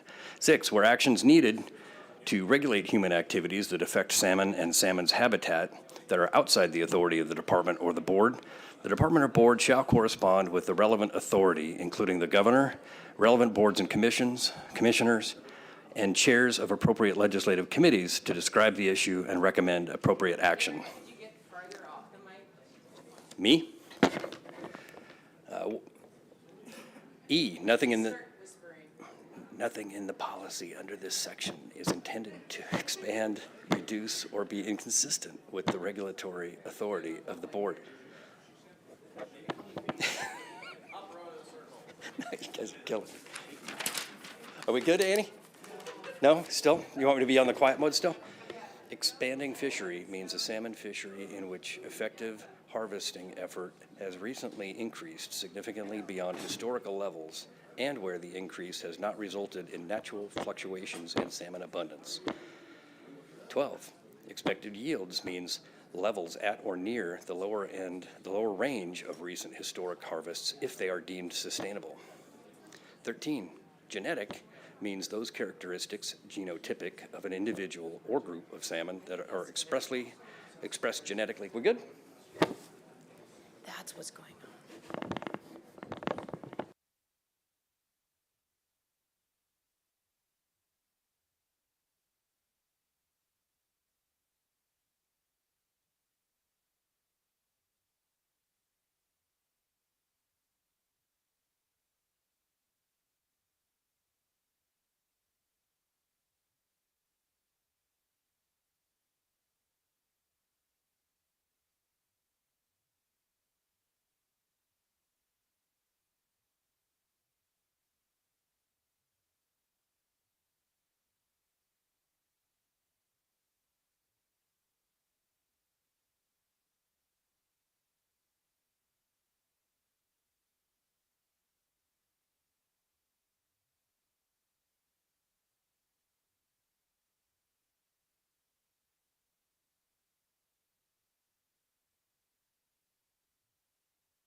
Okay, welcome back, everybody. Hope you enjoyed the break. The time is 2:05. We are back on the record, and we're about to commence Committee of the Whole Group 2. Committee of the Whole Group 2 consists of subsistence, sport, personal use, shellfish, and Prince William Sound and Kodiak shrimp. There are 22 proposals in this group, and same rules apply, same committee rules apply. I'll let the chairman go through how he wants to run it, but I would encourage folks that if you do think you're going to talk, please move towards the front so that we don't have to take the time to watch you walk down the aisle. All right. Mr. Chairman, floor is yours. Go ahead, take it away, Kurt. Thank you, Madam Chair. Just a precursor for everyone. This morning, when there was committee of the whole, a lot of some people were saying they couldn't hear the audience members speaking from the mic. So when you speak directly into the mic and be loud like me. So as the department, if you are the author of a proposal, if as the department is reading out off the proposal, please move up to the mic and I'll call on you to speak. Otherwise, please form a line to my left, your right of the chairs there. If I don't see anyone in line, I'll assume there's no one there to speak. If there's no one there at the end of when someone else is speaking, I'll assume public comment's done. So with that started, let's start with proposal 298 to the department. Oh. 263, I'm sorry, reading from the wrong list. Good afternoon, Mr. Chair and board members. For the record, my name is Andy Pollock. I am the Assistant Area Management Biologist for Cook Inlet and Prince William Sound, Commercial Groundfish and Shellfish. Proposal 263 would open a subsistence Dungeness crab fishery in the Cook Inlet area outside of the Anchorage, Mat-Su, Kenai non-subsistence use area. It would create a season from July 1st through September 30, require a permit, establish a bag and possession limit of 5 legal-sized 6-inch or greater male Dungeness crab, and an annual limit of 40 crab. It would also establish a maximum of 1 pot or ringnet per person and a maximum of 3 pots or ringnets per vessel. Thank you. Is there any public comment on this?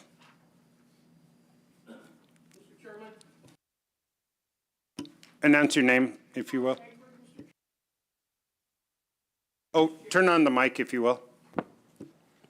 Thomas Hagberg, Homer AC Vice Chair. I was looking to see if there was any people from Port Graham here.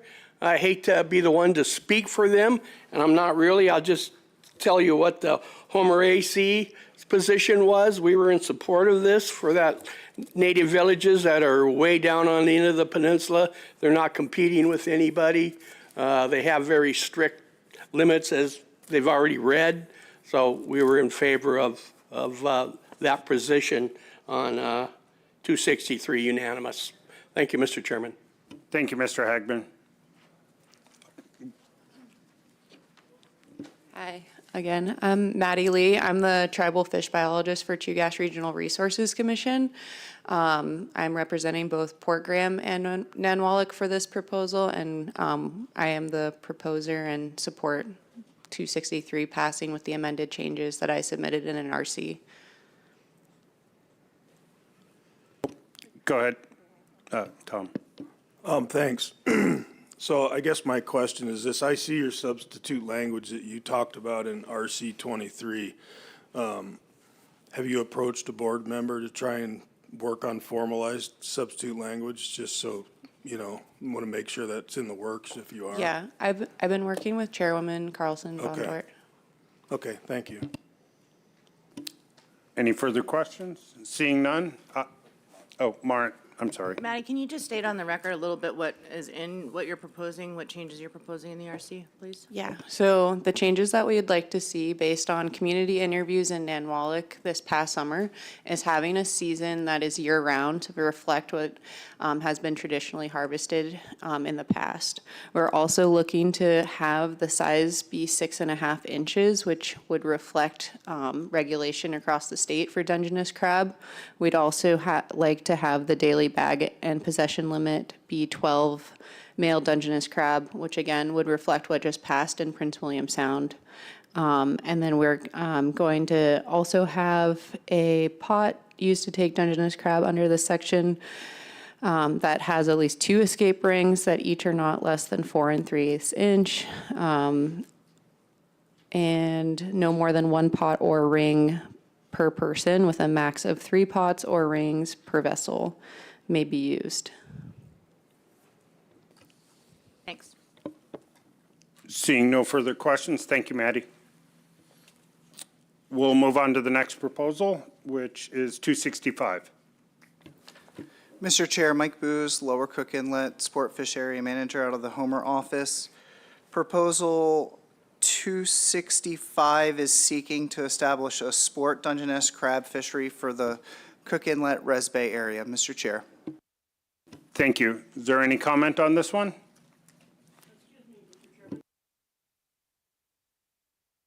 Homer AC, is there a reason you skipped 264? We're following the roadmap, which is published on the site, so we will be addressing 264. There's just a specific order we're moving in. Thank you, Mr. Chairman.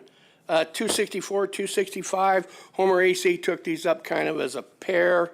The vote totals, I don't know, 4 for, 5 against, or the other way around, comes down on pretty much party lines. Commercial fishermen were upset because they didn't get included in this, and the other people were sport fishermen who wanted an opportunity to harvest a limited amount of Dungeness crab. I might, while we're talking Dungeness crab, there's very few of them being harvested now.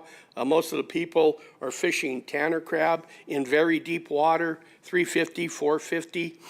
When you move up into the shallow water, 285 or so, or a little shallower, that's when you start catching Dungeness. So the guys are not bringing in very many. If you go much shallower than 250 or 220, then you get into the area where the sea otters have decimated the crab, and you'll catch very few Dungeness crab in those areas.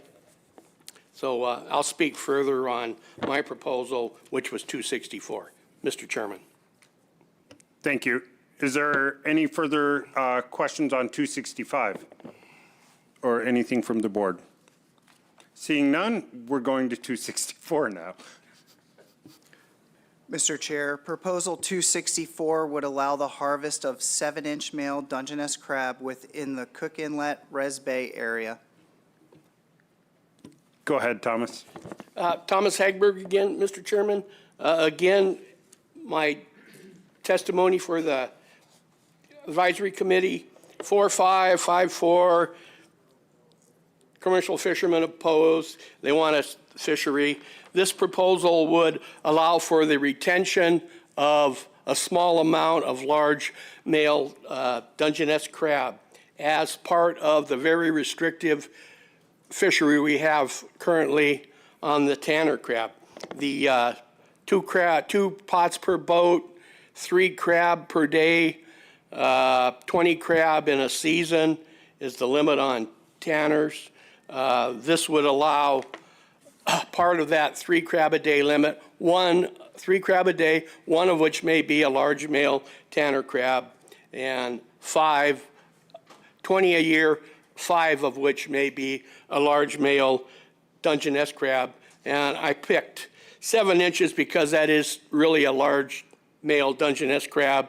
They only live a certain amount of time. It's kind of like full curl ram, because they've already bred and they're getting ready to die. Again, this would be part of the limit. So on the registration form, it would say species. It would either be a D for a Dungeness or T for a tanner crab. Yeah, and so there's very little being harvested now. I don't believe this would result in the harvest of very many crab, but it would give the department some idea of what is available out there, and would give people who are already crabbing the opportunity to keep a limited amount of male Dungeness crab. Thank you, Mr. Chairman. Thank you, Thomas. Any questions from the board? Seeing none. Thank you. Seeing no other testifiers, we'll move on to 267. Mr. Chair, Proposal 267 is seeking to modify the abundance thresholds for the non-commercial tanner crab fisheries in the Cook Inlet area from a 3-year average to using the most recent abundance estimates. Mr. Chair. Thank you. Is there anyone to speak on 267? Thank you, Mr. Chairman. Probably getting tired of this. Was the official position. Can of you Homer. give your name, Thomas? Thomas Hagberg, Mr. Chairman. This is based on the Homer Fish and Game Advisory Committee. Was a split vote, 5 for, 5 against, 1 abstention. The people who are opposed to it are opposed to the idea of doing another trawl survey in the Cook Inlet area. Otherwise, and of the 5 people that were in favor of it, again, are commercial fishermen who are hoping to get a commercial season based on any kind of a survey. Otherwise, the numbers, it's been fine. It was just opposed to a trawl survey. Thank you. Thank you, Thomas. Any questions from the board? Seeing none and no other testifiers, we'll move on to 268. Mr. Chair, Proposal 268 would prohibit the harvest of tanner crab from a charter vessel when guiding. Mr. Chair. Thank you. Any comment on this one? You may as well just stay up here. Thomas Hagberg, Mr. Chairman, Vice Chair of the Homer AC. This issue came up. We have some charter people on the board, including myself, 42 years. However, I've just retired, so, again, this was a 5-5 vote. Commercial fishermen are concerned that, people on a charter boat are making money off of this, so they're considered commercials. The other people were just providing access to the people's resource, and it happens to be a charter boat. This is, as my own self, 42 years of providing access. Some people don't have boats. I feel sorry for them, but I'm providing access to their resource. And I see nothing at all wrong with that. If you remember, this summer, we lost 4 people in a boating accident in Cook Inlet. It can be a treacherous place. A lot of people take charter boats, very popular industry, because we have been safe. After 42 years, I'm still here. Thank you, Mr. Chairman. Thank you, Thomas. Any questions from the board? Seeing none? Come on up, Joseph. Joseph Person. I live in Anchor Point. I have, I live in the area. I participate in all these fisheries out of Homer myself. I participated in quite a bit of discussion about this at the Central Peninsula AC, and they didn't send a representative, so I'm going to kind of briefly reference that, but this is my own opinion. We have seen very similar situations in a lot of other areas. Prince William Sound shrimp had analogous concerns. We had some talk about this in Kachemak Bay recently, and there's a lot of precedent for not allowing charter operators to participate in the pulling of pots in personal use or sport or subsistence fisheries for their clients. It's really not what these fisheries were made for. It has some difficulties of enforcement, and it's a little bit hard to really keep good guidelines on it. And I think establishing a consistent framework that this is not acceptable is reasonable. Thank you, Joseph. Any questions from the board? Seeing none, we'll take the next speaker.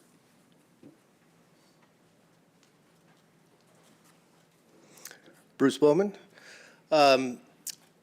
I have similar concerns to Joseph. The impact of being able to fish remotely deployable gear and at the same time fish in a different place for a different species, and given a charter fleet's continued operation, the impact to those incidental species fished for remotely could be substantial. Thank you, Bruce. Any questions from the board? Seeing none, we'll take the next speaker. Josh Hayes, Keenan River Professional Guide Association. When we start to see things like this go the direction that this proposal suggests, we worry often about the access of non-boat owners and people that may want to participate in a fishery such as this that don't have direct access as a boat owner to go there. So this is something that is a concern to ours. It eliminates opportunity to an average Alaskan that may get access only for a day or two a year. I don't think that's unreasonable. Thank you, Josh. Seeing no questions from the board, no other testifiers, we'll move on to 266. Mr. Chair, Proposal 266 is seeking to add the use of crab snares and foldable crab nets and use a line attached to a rod to deploy crab gear to the statewide personal use crab fishery gears. Mr. Chair. Thank you. Is there anyone who'd like to speak to this one? Seeing none, we'll move to 269. Mr. Chair, Holly Dixon, Lower Cook Inlet Sportfish Assistant Area Management Biologist. Proposal 269 would establish a new requirement for a permit to participate in the Cook Inlet Resurrection Bay saltwater area razor clam sport and personal use fisheries, which would include a reporting requirement and a failure to report penalty, Mr. Chair. Thank you. Would anyone like to speak to this one? Go ahead, Thomas. Thomas Hagberg again, Homer AC reporting. Yeah, we supported this one unanimously. We already do this for the crab fishery. It gives the department another means of harvest recording, and we'd had no problem with doing this to a declining clam population. Thank you. Thank you, Thomas. Oh, go ahead, Mike. Thomas, how do you feel about the idea of it having to go and to get the permit from ADF&G office rather than just recording online? Through the chair, I assume that you're going to be able to apply for this thing online, as are all other permits in the state of Alaska, that you could have it on your phone, which would be enough to satisfy the state troopers. Okay, thank you. Thank you. Any further questions? Seeing none, go ahead, Joseph. Joseph Person. Again, I live in Anchor Point. I grew up, on the beaches of Ninelchik my entire life. We used to, participate extensively in the clam fishery for our own subsistence. And, this current state of clam populations has not supported a fishery for some time, and I support these efforts to put a better regulatory framework in place should a fishable population reassert itself. And so I do support this proposal and don't consider it an unreasonable requirement for participation in the fishery. Thank you, Joseph. Seeing no questions from the board, no other commenters, we'll move to 270. Mr. Chair, Proposal 270 would shorten the season for the East Cook Inlet Sport and Personal Use Razor Clam Limited Fisheries to a single month, either within the month of July or August. It would also reduce the bag and possession limit to the first 15 razor clams taken. Mr. Chair. Thank you. Would anyone from the public like to comment on this one? You're first. All right. We're changing up the order a little. Joseph Person. Again, I will very briefly reference that at the Central Peninsula AC in Ninelchik, they were opposed to this. A lot of locals would, basically like access to it for a longer period of time than that. My own personal opinion, I think if this fishery is able to reopen, it will have to be fairly restrictive. I fully support the 15 clam limit. The 1 month season is a little bit more, problematic. And I'm not sure it's the most elegant solution, but if that's the department's interest, I would support it, and I would probably recommend July over August. Thank you. Thank you, Joseph. Seeing no questions from the board, is there anyone else that'd like to comment on this one? All right. Mr. Chairman, Thomas Hagberg. Yeah, Homer AC, check in here. Yeah, we supported this 11-0. We also supported opening it in July. This fishery, this last year, opened up for 3 days. It was kind of a party atmosphere. The limit was 15 clams. I got 9. I've worked that beach for 42 years. We're pretty concerned that a clam population wouldn't support the 60 clams that we've had on there for years. That 15 clams is a reasonable amount.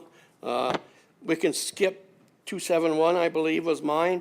Yeah, very conservative bag limit, 15 clams. We've been fighting to reduce the limit of clams for many years. If there's people in the valley who say, well, it's not worth going to the peninsula to harvest 15 clams, I do my happy dance and figure we got a victory there. But 270, yes, it was supported by me and the Homer AC. Thank you, Mr. Chairman. Thank you, Thomas. Any questions from the board? Seeing none, 271 is still on the board's roadmap, so let's do that, and you can come right back up. Thanks, Mr. Chair. Proposal 271 would reduce the bag limit in the East Cook Inlet Sport and Personal Use Limited Razor Clam Fisheries from 30 to 15, Mr. Chair. Thank you, thank you. Go ahead, Tom. Thomas Hagberg, Mr. Chairman. Homer AC supported this one 11-0. My own personal testimony would be that we have for several years fought with the department to lower the limit of these clams from 30 to 60. The department continued to say there were plenty of clams for a 60 clam limit until there were no clams. Now we've got an opportunity to have a limited fishery with a 15 clam limit. I would also tell the board that look at Oregon. Their razor clam limit is 6, and they have a 3-day limit. Just personally, 15 clams is fine. I can eat 18 razor clams. If the limit's 15, then I've got to have a little bit of halibut. But we fully support this proposal, 271. And I would like the board to favor me and pass 271 before you pass the department's proposal. Thank you, Mr. Chairman. Thank you. Thomas, Mike. What does your happy dance look like? Yay! The valley's not here. All right, so let's move on to 299. I'm sure nobody has anything to say about that one.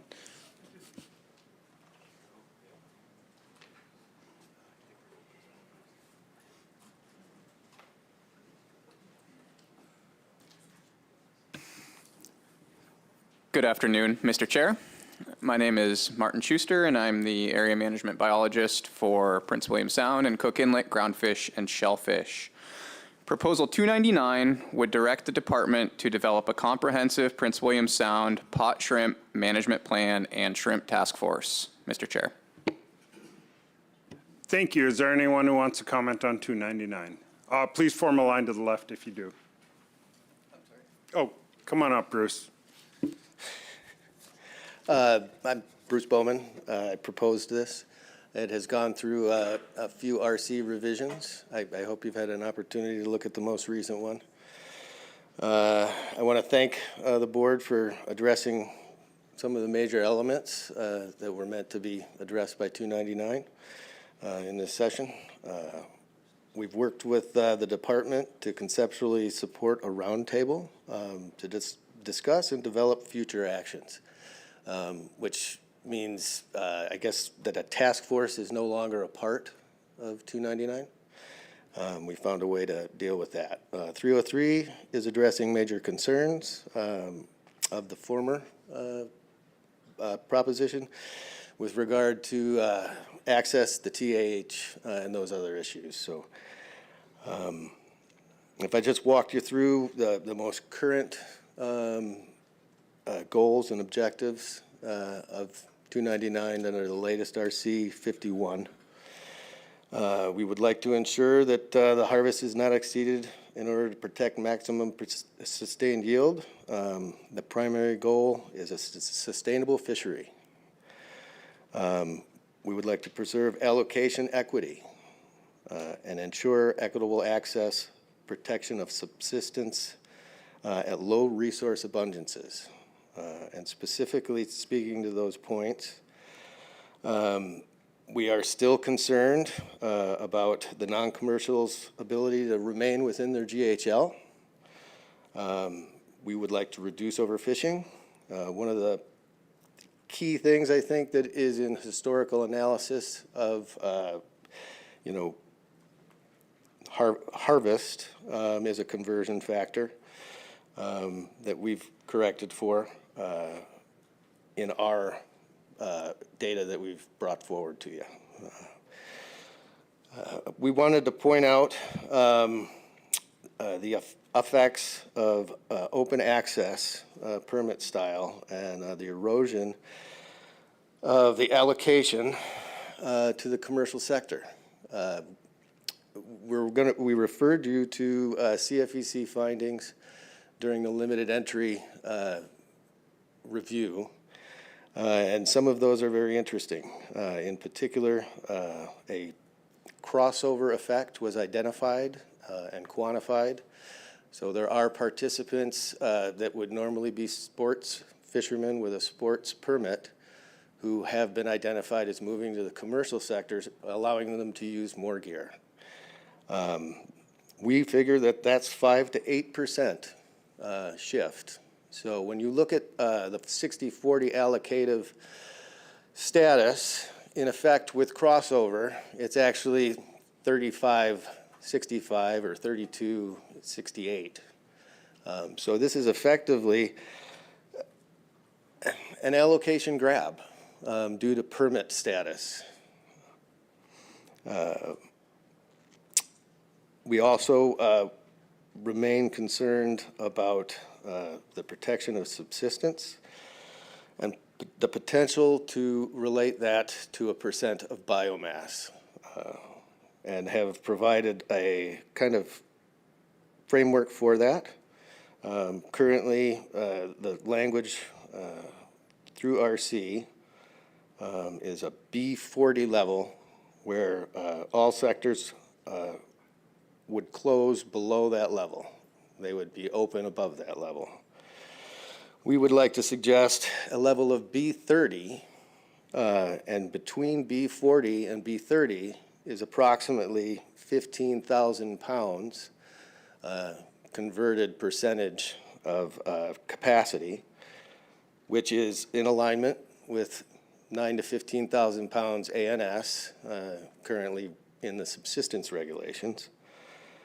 And then below B30, no more fishing, which would create a 15,000 pound buffer zone before reaching B20, which is the critical stopping point.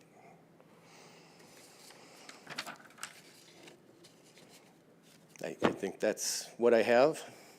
Mr. Carpenter. Thanks. That's a whole lot to absorb in short order, quite frankly. And I'm reading it right now because it just got posted recently. This is what I'm trying to figure out. There's a lot in here that you didn't have in your proposal. And when I look at what you have here, this is not regulatory language. And you've also said that you've talked with the department about sitting down and discussing how to look at this management plan, et cetera, over the next couple years. And you make a lot of, interesting points in this RC. But I guess what I'm trying to figure out, what do you want the board to do with this, the way it's written? What are you asking for?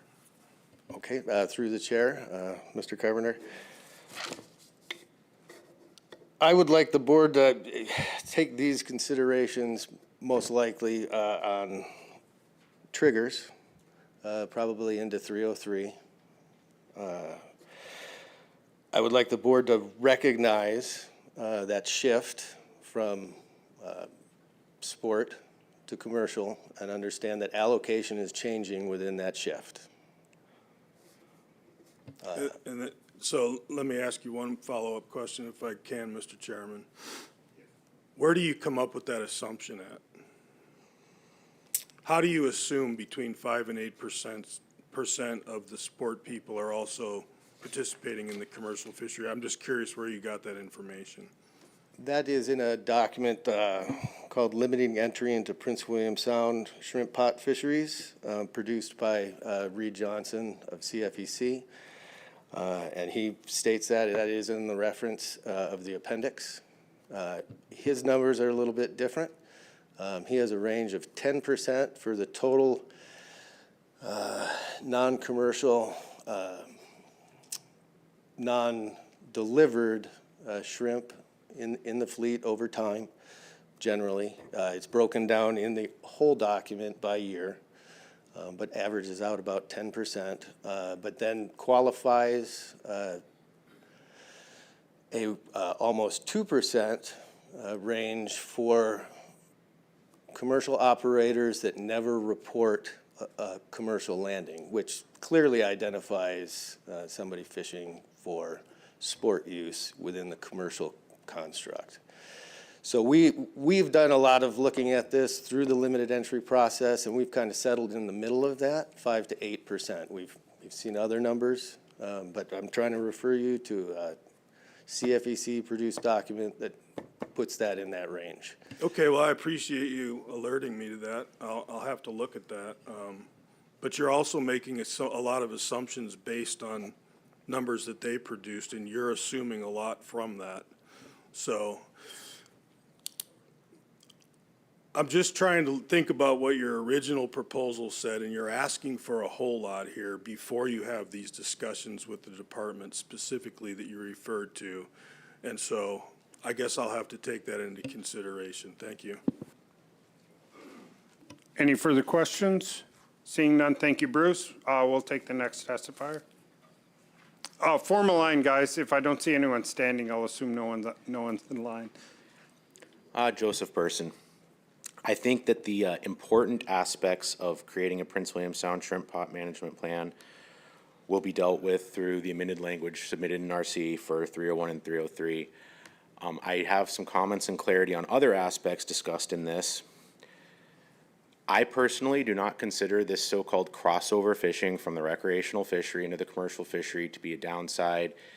That's what makes this fishery special. The fact that somebody can decide, I want to try commercial fishing, register for the fishery, take their family out with 20 pots and be a commercial fisherman is not something that there's very much opportunity for in this state. It's really good public relations for the industry, and it's very just unique and special, and it's something that people can do. The numbers about, the 5 to 8%, the 10% from the CFEC report, those refer to numbers, basically amount of shrimp that was reported on fish tickets as retained for personal use. Retaining, catch for personal use in commercial fisheries happens in every fishery. It's standard, and isn't any sort of fundamental problem in my mind. After the commercial fishery closes every year and my boat is deregistered, I participate in the non-commercial fishery to catch my own shrimp for the winter. Does that make me a crossover fisherman into the non-commercial fishery? I guess, but I don't really think it's a problem. They're two distinct fisheries, and I like the way the fishery is right now, and it's honestly like a positive thing, not a negative thing, in my opinion. I think the management plan can be addressed through proposals elsewhere in this thing, and this sort of sweeping generalizations and like grand scheme is a lot to ask for right now when we're already switching to an entirely new methodology for setting the TAH, and there's quite a bit on the table already. Thank you. Mr. Wood. Yeah, thanks, Joseph. I mean, this proposal 299 is asking for a management plan, when a commercial fishing shrimp management plan, which we don't have. But given the fact that we're kind of a work in progress as we speak with this whole thing, do you feel that there's a backbone in place right now to have a good start in the next 3 years for a management plan? Through the chair, yes. Honestly, I don't really even agree with the take that there isn't currently a management plan. Yeah, the shrimp management plan is fairly brief compared to some more complicated ones that happen in salmon fisheries or other larger fisheries, but it's a small fishery. Basically guidelines for when fishing should occur and a threshold for fishing, pot limits, season dates, how to allocate the quota. These things make up a management plan, and they are sufficient for the management of this fishery. They do need updated to the new model because none of the numbers are relevant anymore because we're evaluating everything differently. But most of the aspects we need for a management plan are currently in existence, and they just need updated. Great. Thanks for adding that to the record. Thank you. Seeing no further questions, we'll move to the next speaker. Thank you, Joseph. Good afternoon, Reed Johnson with the Commercial Fisheries Entry Commission. So when we compile statistics on the economics of a fishery, we split harvests into commercial and non-commercial.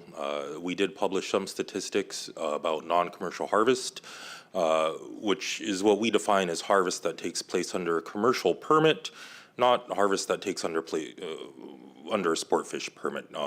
So personal use, it also includes things like discards or donations to food banks.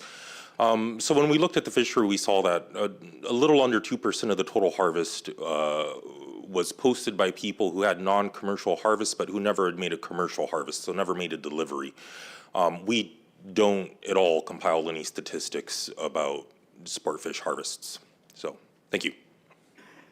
Thank you. Seeing no questions, thank you, Reed. We'll take the next speaker, please.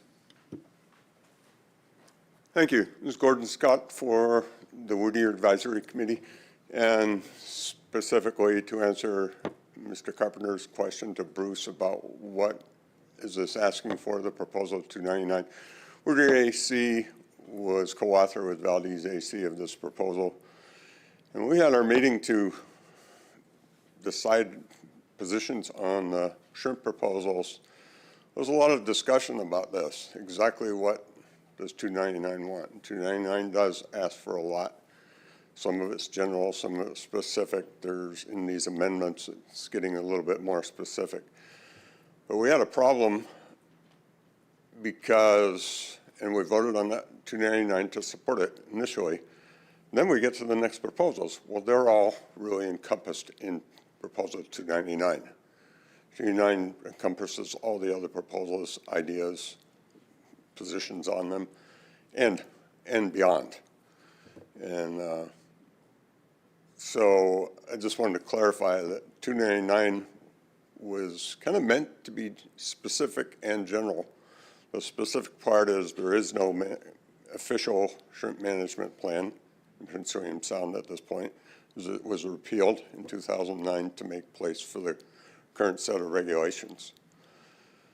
So I just hope I allay some confusion, you know, how each single proposal in that meeting, we kind of went over this question, do we need to vote on this? It's already covered in 299. Well, what if the board doesn't, you know, rejects 299? So then we kind of pieced out each one.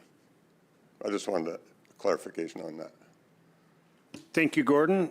Seeing no questions from the other board members, we'll move to the next speaker. Thank you again.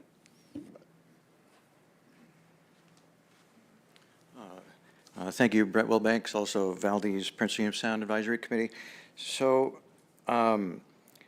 what's interesting is that a lot of the things that were asked for in Proposal 299 are being addressed in various ways. And one thing to note is that the non-responsive MSY model has just been introduced as new here just at this cycle. So we didn't have any indication that that was coming necessarily, and it wasn't formally released. But now we're seeing a new way to look at what these access issues were all about, and that had to do with the cutoff at that non-biological 110,000 pounds,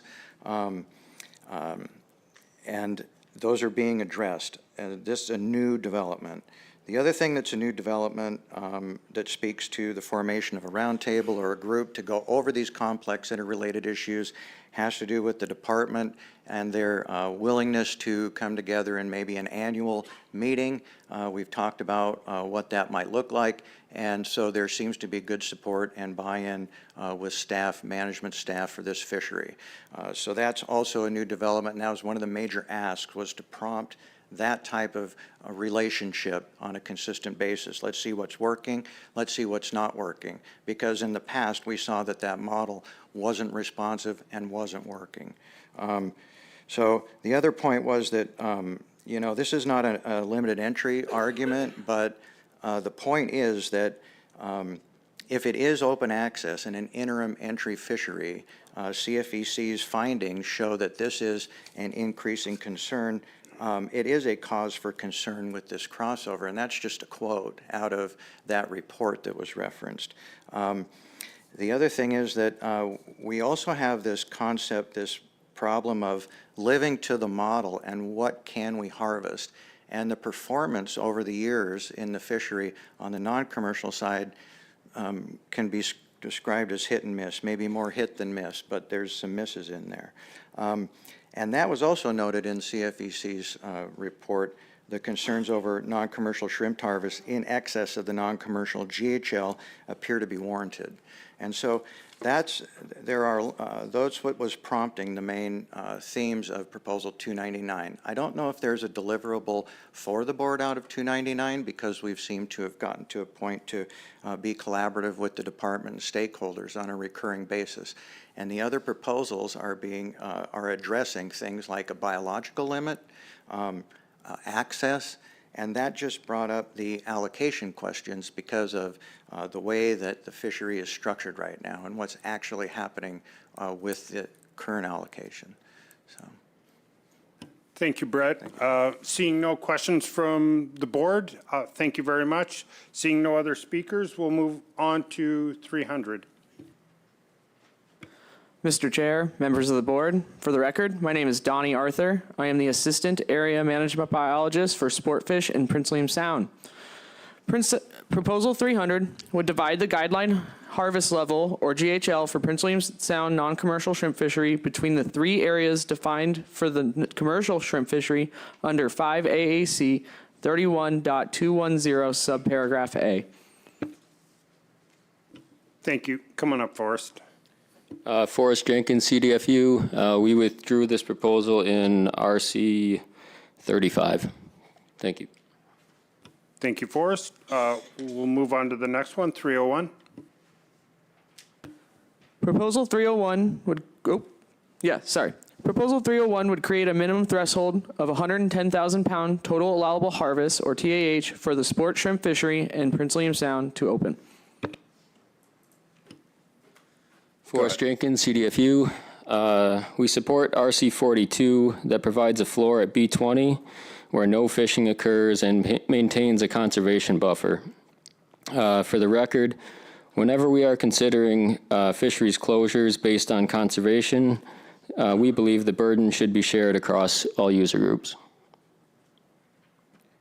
Thank you, Forrest. Seeing no questions from the board members. Oh, Joseph, come on up. Joseph Burson. I support the language in RC 42 as substitute for Proposal 301. It does address a floor of biological concern at which no fishing should take place beneath. As mentioned previously, it's really unlikely we'd ever hit a number this low, but if we did, really no harvest should be happening. It also deals with some other housekeeping issues in the regulations that the department desired, and so in general, this is work towards making and keeping our management plan workable for the Prince William Sound shrimp fishery. Thank you. Thank you, Joseph. Seeing no further questions and no other testifiers, we'll move on to 302. Mr. Chair, Proposal 302 would remove the minimum total allowable harvest requirement for the Prince William Sound commercial shrimp pot fishery to open and set the TAH at a static 150,000 pounds. Mr. Chair. Thank you. Go ahead, Joseph. I withdrew support for this proposal in RC 50. I submitted it. At the time of submission, we hadn't yet come up with a new way to set the TAH. Thankfully, we have come up with a good way to set the TAH, and so there's no longer any need for this proposal. Thank you, Joseph. Seeing no questions, no other speakers, we'll move on to 303. Mr. Chair, Proposal 303 would eliminate the total allowable harvest threshold of 110,000 pounds to open a commercial fishery. Come on up, Joseph. Again, Joseph Person. So at the time we were setting, again, a year ago when we wrote these proposals, I was trying to kind of look into the future. As we've gotten here, we now see that we do, in fact, need to adjust this 110,000 pound threshold. As a direct quote from the department, it has no biological relevance in the new model. I fully support the replacement language submitted in RC 27 that sets a threshold at B40 or 40% of carrying capacity for which a commercial fishery should take place. Of interest, if the board can reference RC 20, which is an updated model of that Kobe plot that has the relevant numbers added to it. And you could see where TAHs at B40, B20, and B50 would take place. All of them still fall along this 75% FMSY, which is in itself, you know, a 25% reduction from what the model actually suggests as a fishing harvest. I think that this 40% of biomass number is a good, responsible place for which to take additional restrictions and reductions of harvest. And while I understand the dissatisfaction within the commercial fleet at how we have in the past and continue to do so if this passes, borne a larger share of the burden of conservation than the recreational fishery. I don't love it. It is what it is. This is basically maintaining the current management plan and updating it to the current model without grand philosophical changes. Thank you. Thank you, Joseph. Seeing no questions from the board, Forrest, come on up. Forrest Jenkins, CDFU, support for RC 27 that provides this new threshold that is based on conservation and provides maximum opportunity to both user groups under the new model down to the B40. Thank you, Forrest. Questions from the board? Seeing none, come on up, Bruce. Thank you. Maybe this is the proper place to talk about establishing a B30 level and ability for subsistence access between B40 and a B30 level. Okay. Thank you, Bruce. Are there any questions from the board? Seeing none? Are you? Yeah. Oh, no, go ahead. Yes, if you have more to add to that, please do.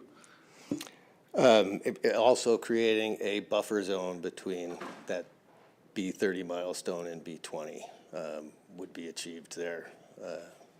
And that's all I have to say. Thank you, Bruce. Seeing no further questions, Gordon, come on up.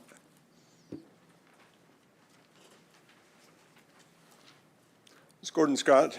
I really appreciate that there's been a lot of work by department to create this new model and suggestions of the B40 and B20 levels, and it seems to be being accepted in general.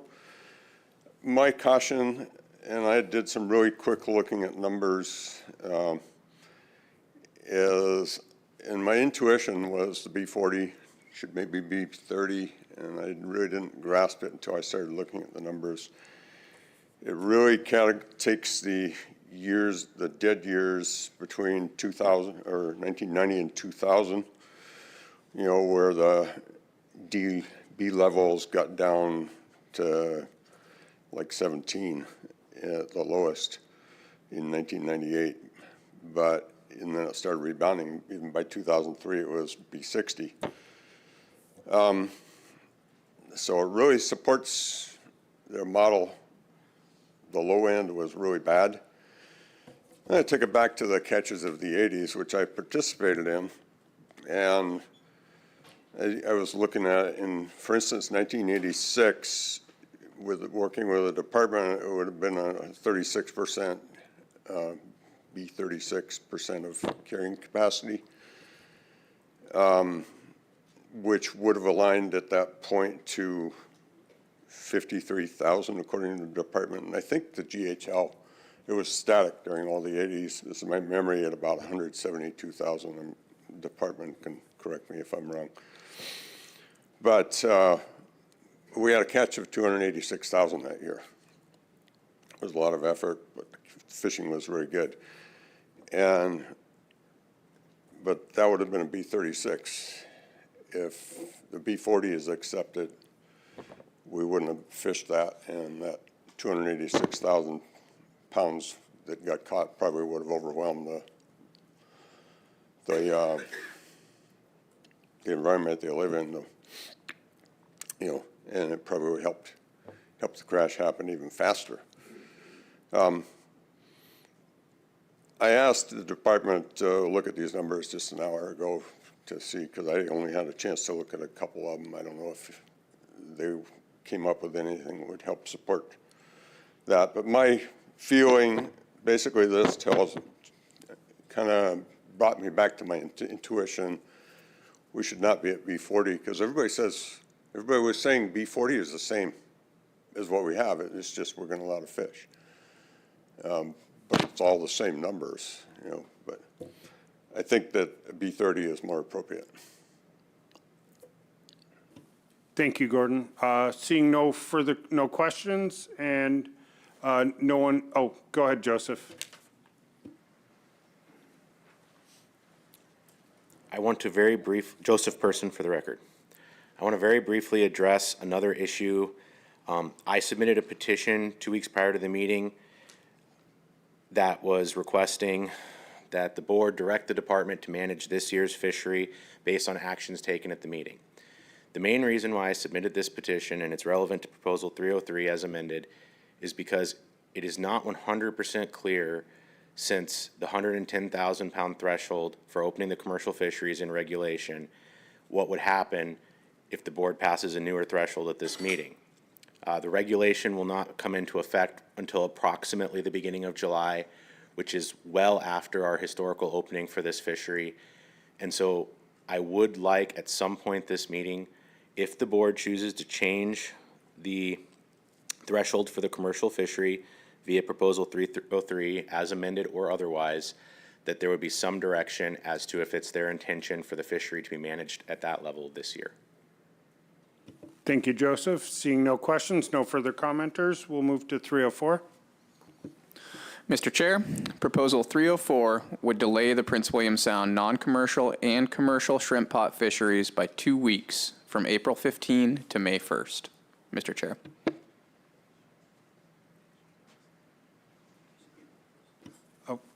Go ahead. We'll take the first commenter. Yes, my name is Richard Reagan, and for the record, and I was the person that collected the data for this survey and was just here to answer questions if there was any questions about the data. Okay. Are there any questions from the board? Seeing none, go ahead, Joseph. I think there's fairly widespread support for this, and it aligns with actions taken in Southeast and other places. Does it have some impacts? Sure. But I think it's a good idea. Thank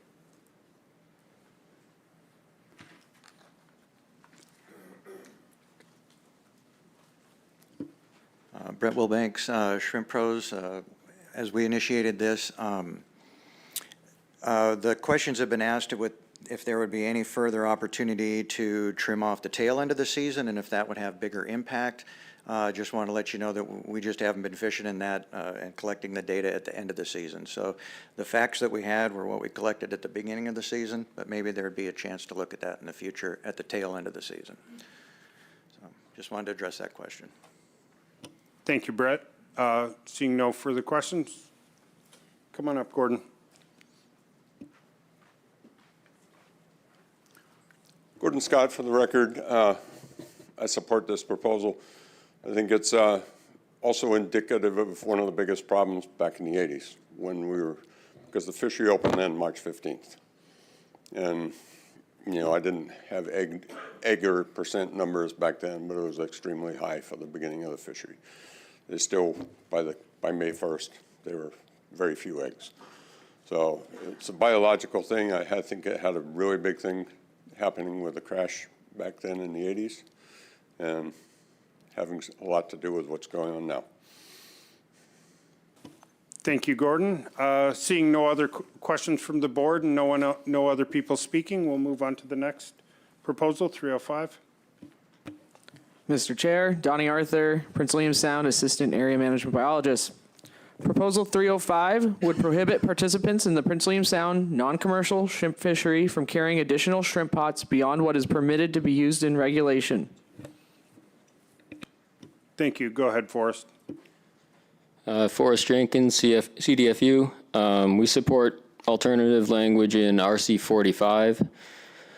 Based on testimony from the public and advisory committees, in addition to further conversations with the department, we suggest allowing one pot in addition to the regulatory number of pots in regulation or emergency order per person per vessel to be carried on a vessel participating in the Prince William Sound non-commercial shrimp fishery. We hope this regulation change will clear up enforcement concerns, eliminate the incentive to illegally deploy extra pot gear, motivate participants to deploy gear responsibly to avoid pot losses, while ensuring non-commercial opportunity is maintained throughout the shrimp trip. Thank you, Forrest. Seeing no questions from other board members, come on up, Gordon. This is Gordon Scott. I support it as it was originally put in. I've heard a lot of discussion through different mediums about allowing it. But to me, it's totally an enforcement issue. You know, I think having unlimited number of pots, which I think is how it is now, extra pots to one, it's really the same thing. It encourages, you know, the bad guy to do bad things. And why do they need an extra pot? You know, if they're going to lose one, they're going to lose the other one too. You know, I hear the argument about if they lose a pot, they're going to have another one. If they don't know what they're doing if they lose a pot. I also kind of equate it to traffic lights. You know, you have a green light, you go through it. That's all perfectly good. You go through a yellow light, well, that's kind of okay. But you go through a red light, you don't get a second chance. Thank you, Gordon. Seeing no questions from the board, come on up, Brett. Thank you, Brett Wilbanks. I think that my thought on this is it's totally unenforceable, one extra or unlimited extras.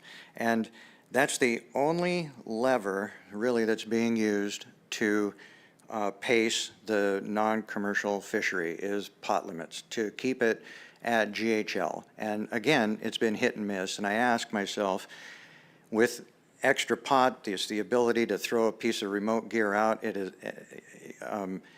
are they reporting that catch if they're using the extra pots?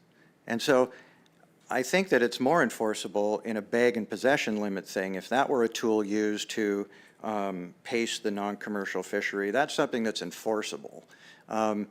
Just the pots themselves, having a pot limit seems to be a problem for hitting the goal, and it's certainly something that leads to something that's non-enforceable and the opportunity for extra take. So those are my personal thoughts on the issue. Thank you, Brett. Seeing no board questions, come on up. Yeah, thank you. Julie Kavanaugh, speaking for myself. I really didn't have any intention of speaking to this proposal, but I wanted to, first of all, I don't have a stake in this fishery and don't really understand the dynamics of it. But what I do want to talk about is, from a commercial perspective, if you lose a pot and then you recover it or find it later, if you don't allow some leeway for that pot to be recovered and brought back to town, then you're putting those participants in a situation where they can't retrieve their gear. So I know that happens for us and other fisheries, and maybe that should be a consideration. You lose a pot, you replace it with a new one, and then later in the season you might want to you might come across that pot. It might pop up from a change in tide or weather conditions. So I just think that that's kind of important if this is going to be precedent setting and create a situation in a different area. Thank you. Thank you, Julie. Seeing no questions, come on up, Joseph. Echoing the previous commenter to some extent, I have in fact utilized this ability to bring in lost pots that I recovered after the season. The commercial fishery was closed. The rules where the commercial fishery can't bring in extra pots or have extra pots on boat do make it impossible to bring lost gear back in, and that's fine and appropriate. It allows enforcing of the commercial pot limit. But I have in fact multiple times recovered gear after the season. I go back out, make a substantial effort to drag for and find lost gear. And I have brought back in 5 pots at a time after the commercial season was closed, and it was legal. I don't think there's a big problem with this being abused substantially. People who are going to break the rules are going to break the rules, and it seems somewhat unnecessary, complicated, and burdensome on the non-commercial fishery. So I'm opposed to it. So I'm opposed to it. Thank you. Thank you, Joseph. Seeing no questions, no other speakers, we'll move to 306. Mr. Chair, Proposal 306 would require participants in the commercial shrimp pot fishery to provide daily reports by statistical area on shrimp harvest and effort. Mr. Chair. Thank you. Come on up, Forrest. Forrest Jenkins, CDFU. We support this proposal as we are always in favor of providing as much in-season data as possible to the department to help sustainably manage fisheries. We also hope that all user groups eventually will be on the same page and offer in-season reporting in the best interest of our resources and livelihood. Especially in years of low abundance, in-season reporting is essential to responsibly manage this fishery for both commercial and non-commercial. Thank you, Forrest. Seeing no board questions, coming up, Joseph. Joseph Person for the record. There are already fairly extensive reporting requirements in this fishery. Your average participant in the non-commercial fishery is usually quite surprised by the reporting requirements in the commercial fishery. We have to keep a logbook of every single pot lift. It has to be submitted with the fish ticket, and we have to call in a pre-trip and a pre-landing report for every single fishing trip. While personally, I would not find it to be substantively different if I was calling in every night. I have a satellite phone, and so even in the areas with no coverage could do this. Some fishermen would find that to be significantly burdensome, especially Area 3 has large areas without cell coverage, and there are people who go out there without any sort of satellite communications. Calling in a pre-trip and a pre-landing is always doable because you do that as you're leaving and coming into port. Furthermore, the department has a lot of reports made in this fishery. For how small this fishery is, the data collection burden put on the relatively small commercial department staff is relatively heavy, takes up a lot of time that time of year. Requiring daily call-ins would roughly triple the amount of call-ins that were made. Your average boat is making a 4-day trip. The range is 3 to 5, but I'd say a 4-day trip is pretty average. So it would turn, that one call-in into 4 call-ins. The only people who are currently reporting every day are catcher-processor vessels because those call-ins need to happen since the fish tickets and processing are happening at sea. And I don't really think this is necessary. If the department did feel it was necessary, they could require it by EO under current regulations. I oppose the proposal. Thank you. Thank you, Joseph. Seeing no questions from the board, come on up, Bruce. Bruce Bowman for the record. I won't repeat what Joseph just said. I oppose it for the same reasons. I will just add that I have satellite capability. I have cellular boosting capability. Generally have good connection around the sound, but even with those, there are dead zones. And I, in the past, have spent a lot of time running around to trying to do reporting to the department at my expense with some difficulty. So to increase this and narrow the margins by having trouble making the communication is unnecessary to me for sure. Thank you, Bruce. Seeing nothing from the board, come on up, Mike.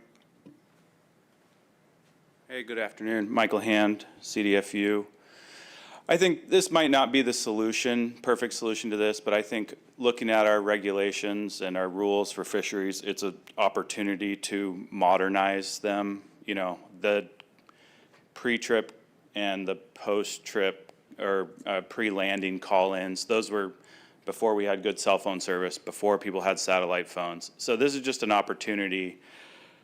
You know, most people have an inReach now. I agree it may be a burden to some. So I think the board should just, in the future, continue to look at how we can improve data collection, even if it's not going to be used in the moment by the department. It's important to start collecting this data. I know there's a resistance to do it in the sport fishery and the commercial fishery, but it's an opportunity to modernize, and eventually we're going to have to do that. So, Thank you, Mike. Seeing no questions from the board, come on up, Gordon.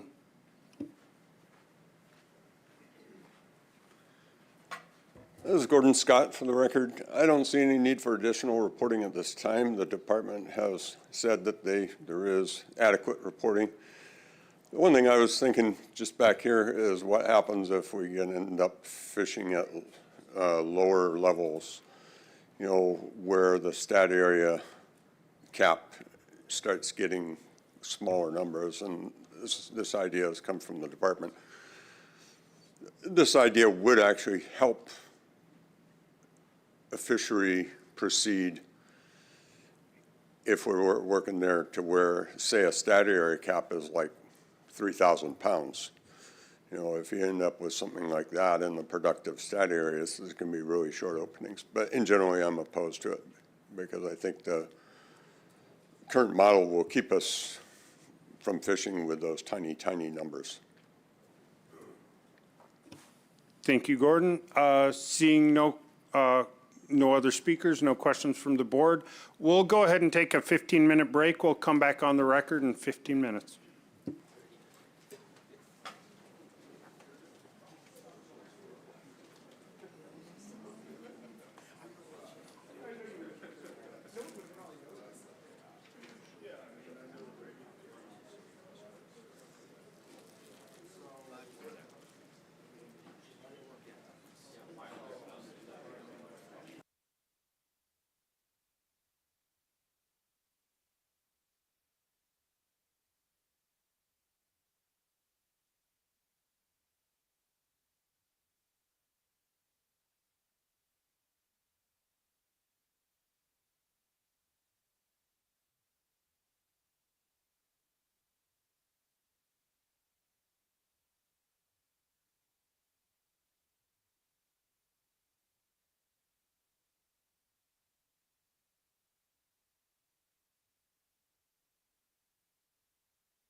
Okay, so we're back on the record at 3:36. Let's move on to 3:07. For the record, Donnie Arthur, Assistant Area Management Biologist for Sportfish, Prince William Sound. Proposal 307 would change the season opening time for the Prince William Sound non-commercial shrimp fishery to 8 a.m. on April 15th. Is there anyone that'd like to speak on this one? Go ahead, Brett. Yeah, Brett Wilbanks, Valdez, Prince William Sound AC. This was AC generated. The thought was deconflicting these two uses at the start and opening time. It might be noted that given the presentation from the department, only 35% of the non-commercial participation is in these areas of commercial rotation. And in fact, there's 3 areas of rotation, and you can almost say that this is getting down to about 10% on average, potential conflict between non-commercial and commercial at the start time of the season. And the only difference in the start time is that on the non-commercial side, it's open just at 12:01 a.m. on the opening date, and the commercial starts at 8 a.m. So there's a slight bit of conflict in that opening time frame when you can look across the water, and if you see a few buoys out there before 8 a.m., you don't know what's going on. If that's so, it leads to an enforcement, sort of an enforcement issue. So. Thank you, Brett. Seeing no questions, come on up, Forrest. Forrest Jenkins, CDFU. We support this, and we see it as a housekeeping issue. We don't support any fishery starting at midnight for safety concerns. Thank you, Forrest. Seeing no questions, Joseph. Joseph Person, for the record. There's, to my knowledge, very, very low precedent in sport and non-commercial fisheries for dictating an opening time. I actually think that this, if anything, reduces gear conflict between user groups. I have fished around non-commercial fishermen many times on opening day, although it usually happens in Area 1. And believe me, like, I would prefer if when I went to set my gear at 8 a.m., they already had their gear in the water. I can work around it. I'm much better and more experienced at setting gear than your average non-commercial fisherman, and much less likely to set on top of them. If we were all trying to set at 8 o'clock, I actually think it would make it worse. So I don't think this is necessary, and I oppose it. Thank you, Joseph. Seeing no questions, no further commenters, we'll move to 308. Mr. Chair, my name is Martin Schuster. I am the Area Management Biologist for Prince William Sound and Cook Inlet for groundfish and shellfish. Proposal 308 would reduce the maximum pot limit in Prince William Sound shrimp pot in the commercial Prince William Sound shrimp pot fishery from 100 pots to 25 pots, Mr. Chair. Thank you. Go ahead, Joseph. Joseph Person, this is my proposal. So there's 2 aspects at work here. One, the current regulatory maximum pot limit of 100 pots is completely inappropriate for this fishery, which is why it's never been utilized. It's never been used, it never should be used, so I don't see any reason to put it on the record or keep it on regulation. We could change it. As to why I picked 25 originally, again, this was a year ago. We were unsure of a lot of things. In particular, I had put in that proposal for a fixed GHL, and there was concern that sometimes that might be over harvesting. And so I put in this very restrictive pot limit for the commercial fishery, because fishing at small pot limits like 25 pots has very, very strong conservation effects within the commercial fishery. To put it as succinctly as possible, with very few pots, you need to fish on very good shrimp populations for it to be economically viable. You can't grind away on poor or weak stocks because you don't have enough pots to make it worthwhile. That said, we have come up with a better way to set the TAH, so it's not as important to have other conservation tools in place.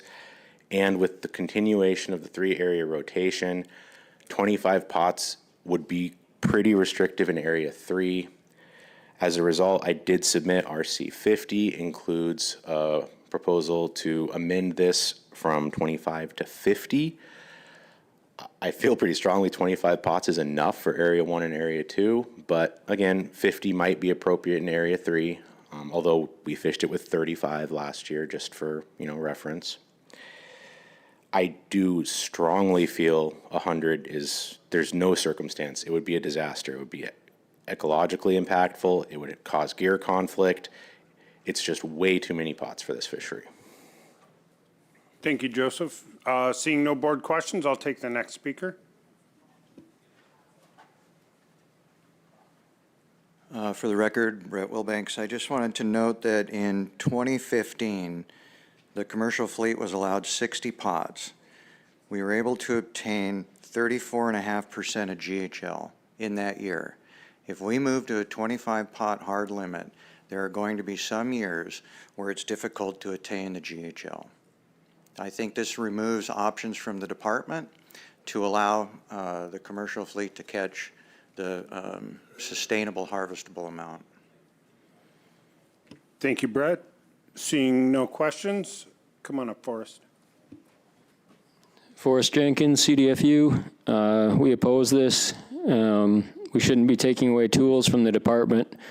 The department already has the authority to set pot limits at low levels if feel necessary. In years of different abundancies or efforts, we may need this adaptive tool to keep up with harvest goals efficiently. Thank you, Forrest. Seeing no questions, come on up, Michael. Hi, Michael, CDFU, Michael Hand. I think when we're setting rules for this fishery or regulations, it's important to remember that it's an open access fishery. Anybody can go get a card. This is not limited at this time to a certain amount of permits. So that's why this regulation's in place. Who knows? There could become a time when it's less commercially viable to go harvest these shrimp and maybe only 10 people register. That's why there's a pot limit there. We're just leaving the tool in the hands of ADF&G. Obviously, at the current levels, management is going to continue to use 25 to 35 or 40 pots. Like that's what it is. But we're just leaving the option open, and because it's a open access fishery, we don't know how many people will register in the future. Thank you, Mike. Seeing no questions, coming up, Grant. This is Gordon Scott. I'm sorry. Gordon Scott, for the record, no problem. Back in 2009, back to the history lesson, when we had that meeting, this number was discussed, what was going to be in regulation as a maximum. I pressed for the 100 hard. I used to fish with a lot more pots than that. I wanted more, but it's a different time. But even then, the department said, and we'd already just worked out a lot of these management things where the department already had the tools to change the number of pots each year. And we've never fished with 100 pots since then. I think the department has the appropriate tools to set the right amount. And the last speaker mentioned there might be a time when not many people register, in which case, going up to the upper limit might possibly happen. Thank you, Gordon. Seeing no questions, no further speakers, we'll move on to 309. Good afternoon, Mr. Chair, members of the board. My name's Nat Nichols. I'm the area manager for commercial shellfish and groundfish fisheries in Kodiak, Chignik, and South Alaska Peninsula areas. Proposal 309 would change season dates for registration Area J commercial shrimp fisheries from June 1 through February 28 to April 1 through December 31, Mr. Chair. Thank you. Are there any speakers to this? Seeing none, we'll move to 310. Mr. Chair, Proposal 310 would remove the triennial area rotation in the Prince William Sound commercial shrimp pot fishery and instead open all areas annually with separate guideline harvest levels. Mr. Chair. Thank you. Go ahead, Forrest. Forrest Jenkins, CDFU. To reiterate, when these proposals were written, the department did not have a solution established for this fishery. We have been encouraged over the last couple of months with the department's collaborative efforts to come up with a more sustainable way of managing this shrimp fishery. in support of potential regulation changes that will add further buffers in this fishery. In addition to the new model from ADF&G, we hope the department continues to better this model and continues working with stakeholders. We hope the department can source more funding to gain more information through pot surveys and continue to incorporate as much data as possible into the model to get the most accurate interpretation of shrimp populations in the Prince William Sound. Thank you, Forrest. Seeing no questions, coming up, Joseph. Joseph Person. So the 3-area rotation has been in place since the fishery opened in 2010. So we have seen every area 5 times. 3 of the 5 times, the commercial fleet failed to catch its GHL in Area 3. And that is basically the underwriting reason for the general interest in going away from the 3-area rotation. I'm not fundamentally opposed to it in principle. In practice, going immediately to fishing the entire sound at current levels would require in targeted numbers that are very, very small and difficult to manage to.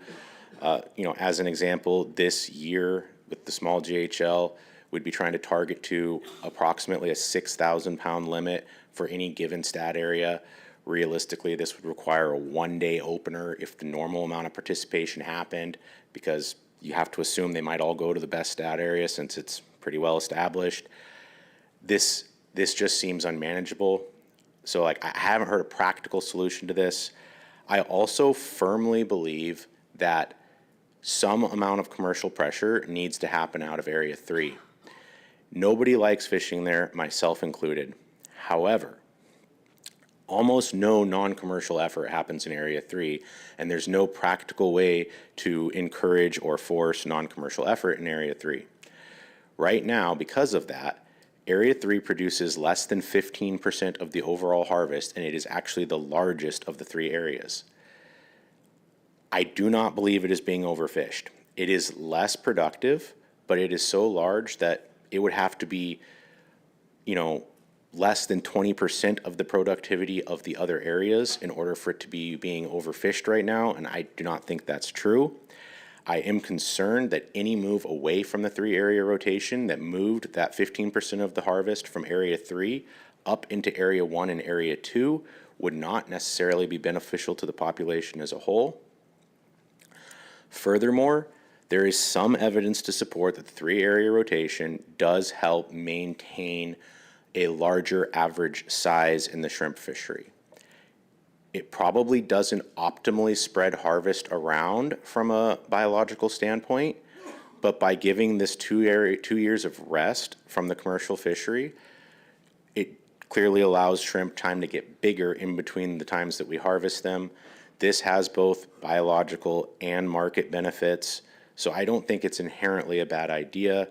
Maybe in the future, we will be able to come up with a system that doesn't leave us where the commercial fleet isn't always able to harvest its GHL, but this seems to be, at the moment, what we're stuck with.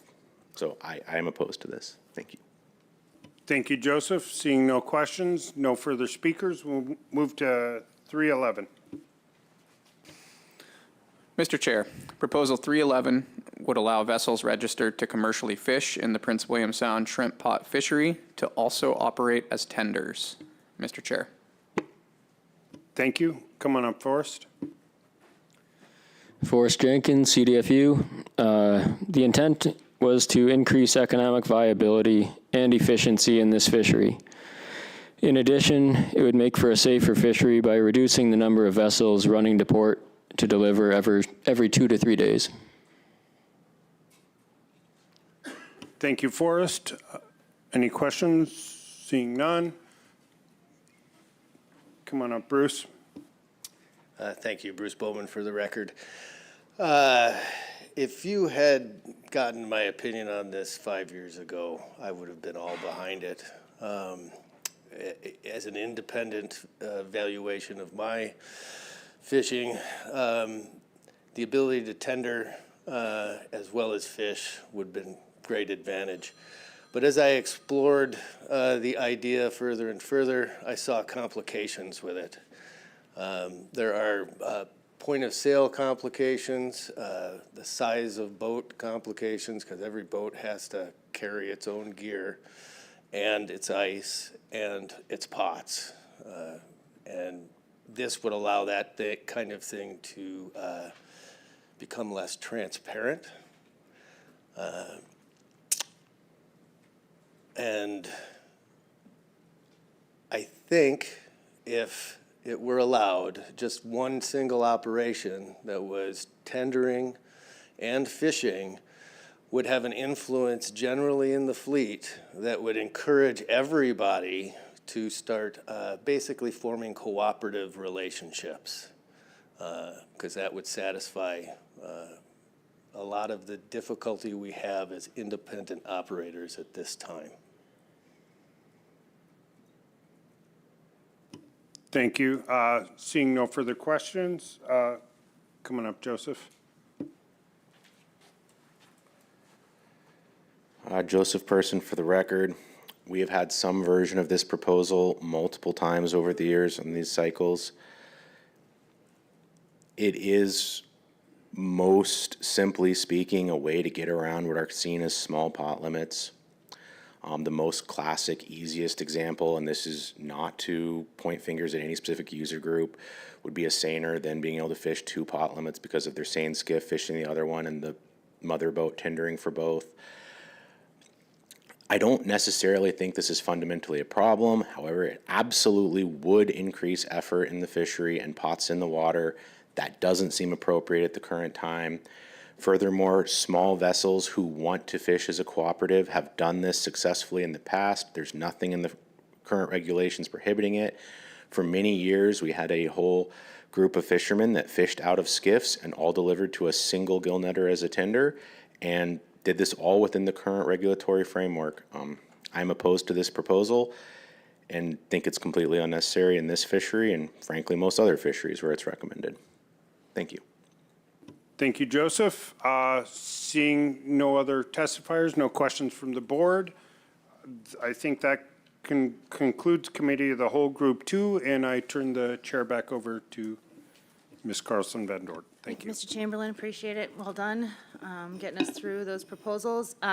So I think what we will do is break for the day. However, I do want to just make sure that department staff and board members check in with each other. If you want to work on any substitute language, I would ask department staff not to split right away, please, so that they can have some conversations and make sure that there isn't anything that needs drafting. So board members, if you are working on substitute language, please notify a staff member, and if you're working with the stakeholder,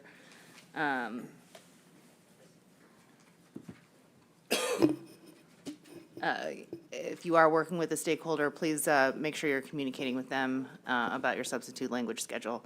I would also ask that you have RCs, if there is substitute language to be considered prior to deliberations tomorrow, please have your RCs into board support staff by 8 a.m. so that they have adequate time to distribute, get them uploaded for the public, and give other members time to read prior to beginning deliberations. Are there any questions on that right now? Okay. And then certainly this goes for, you have a little bit of latitude in terms of getting substitute language in for Committee of the Whole Group 2. It is my intention to do Committee of the Whole Group 2 after lunch tomorrow. But we will kind of play it by ear depending upon how long deliberations take on Group 1. All right?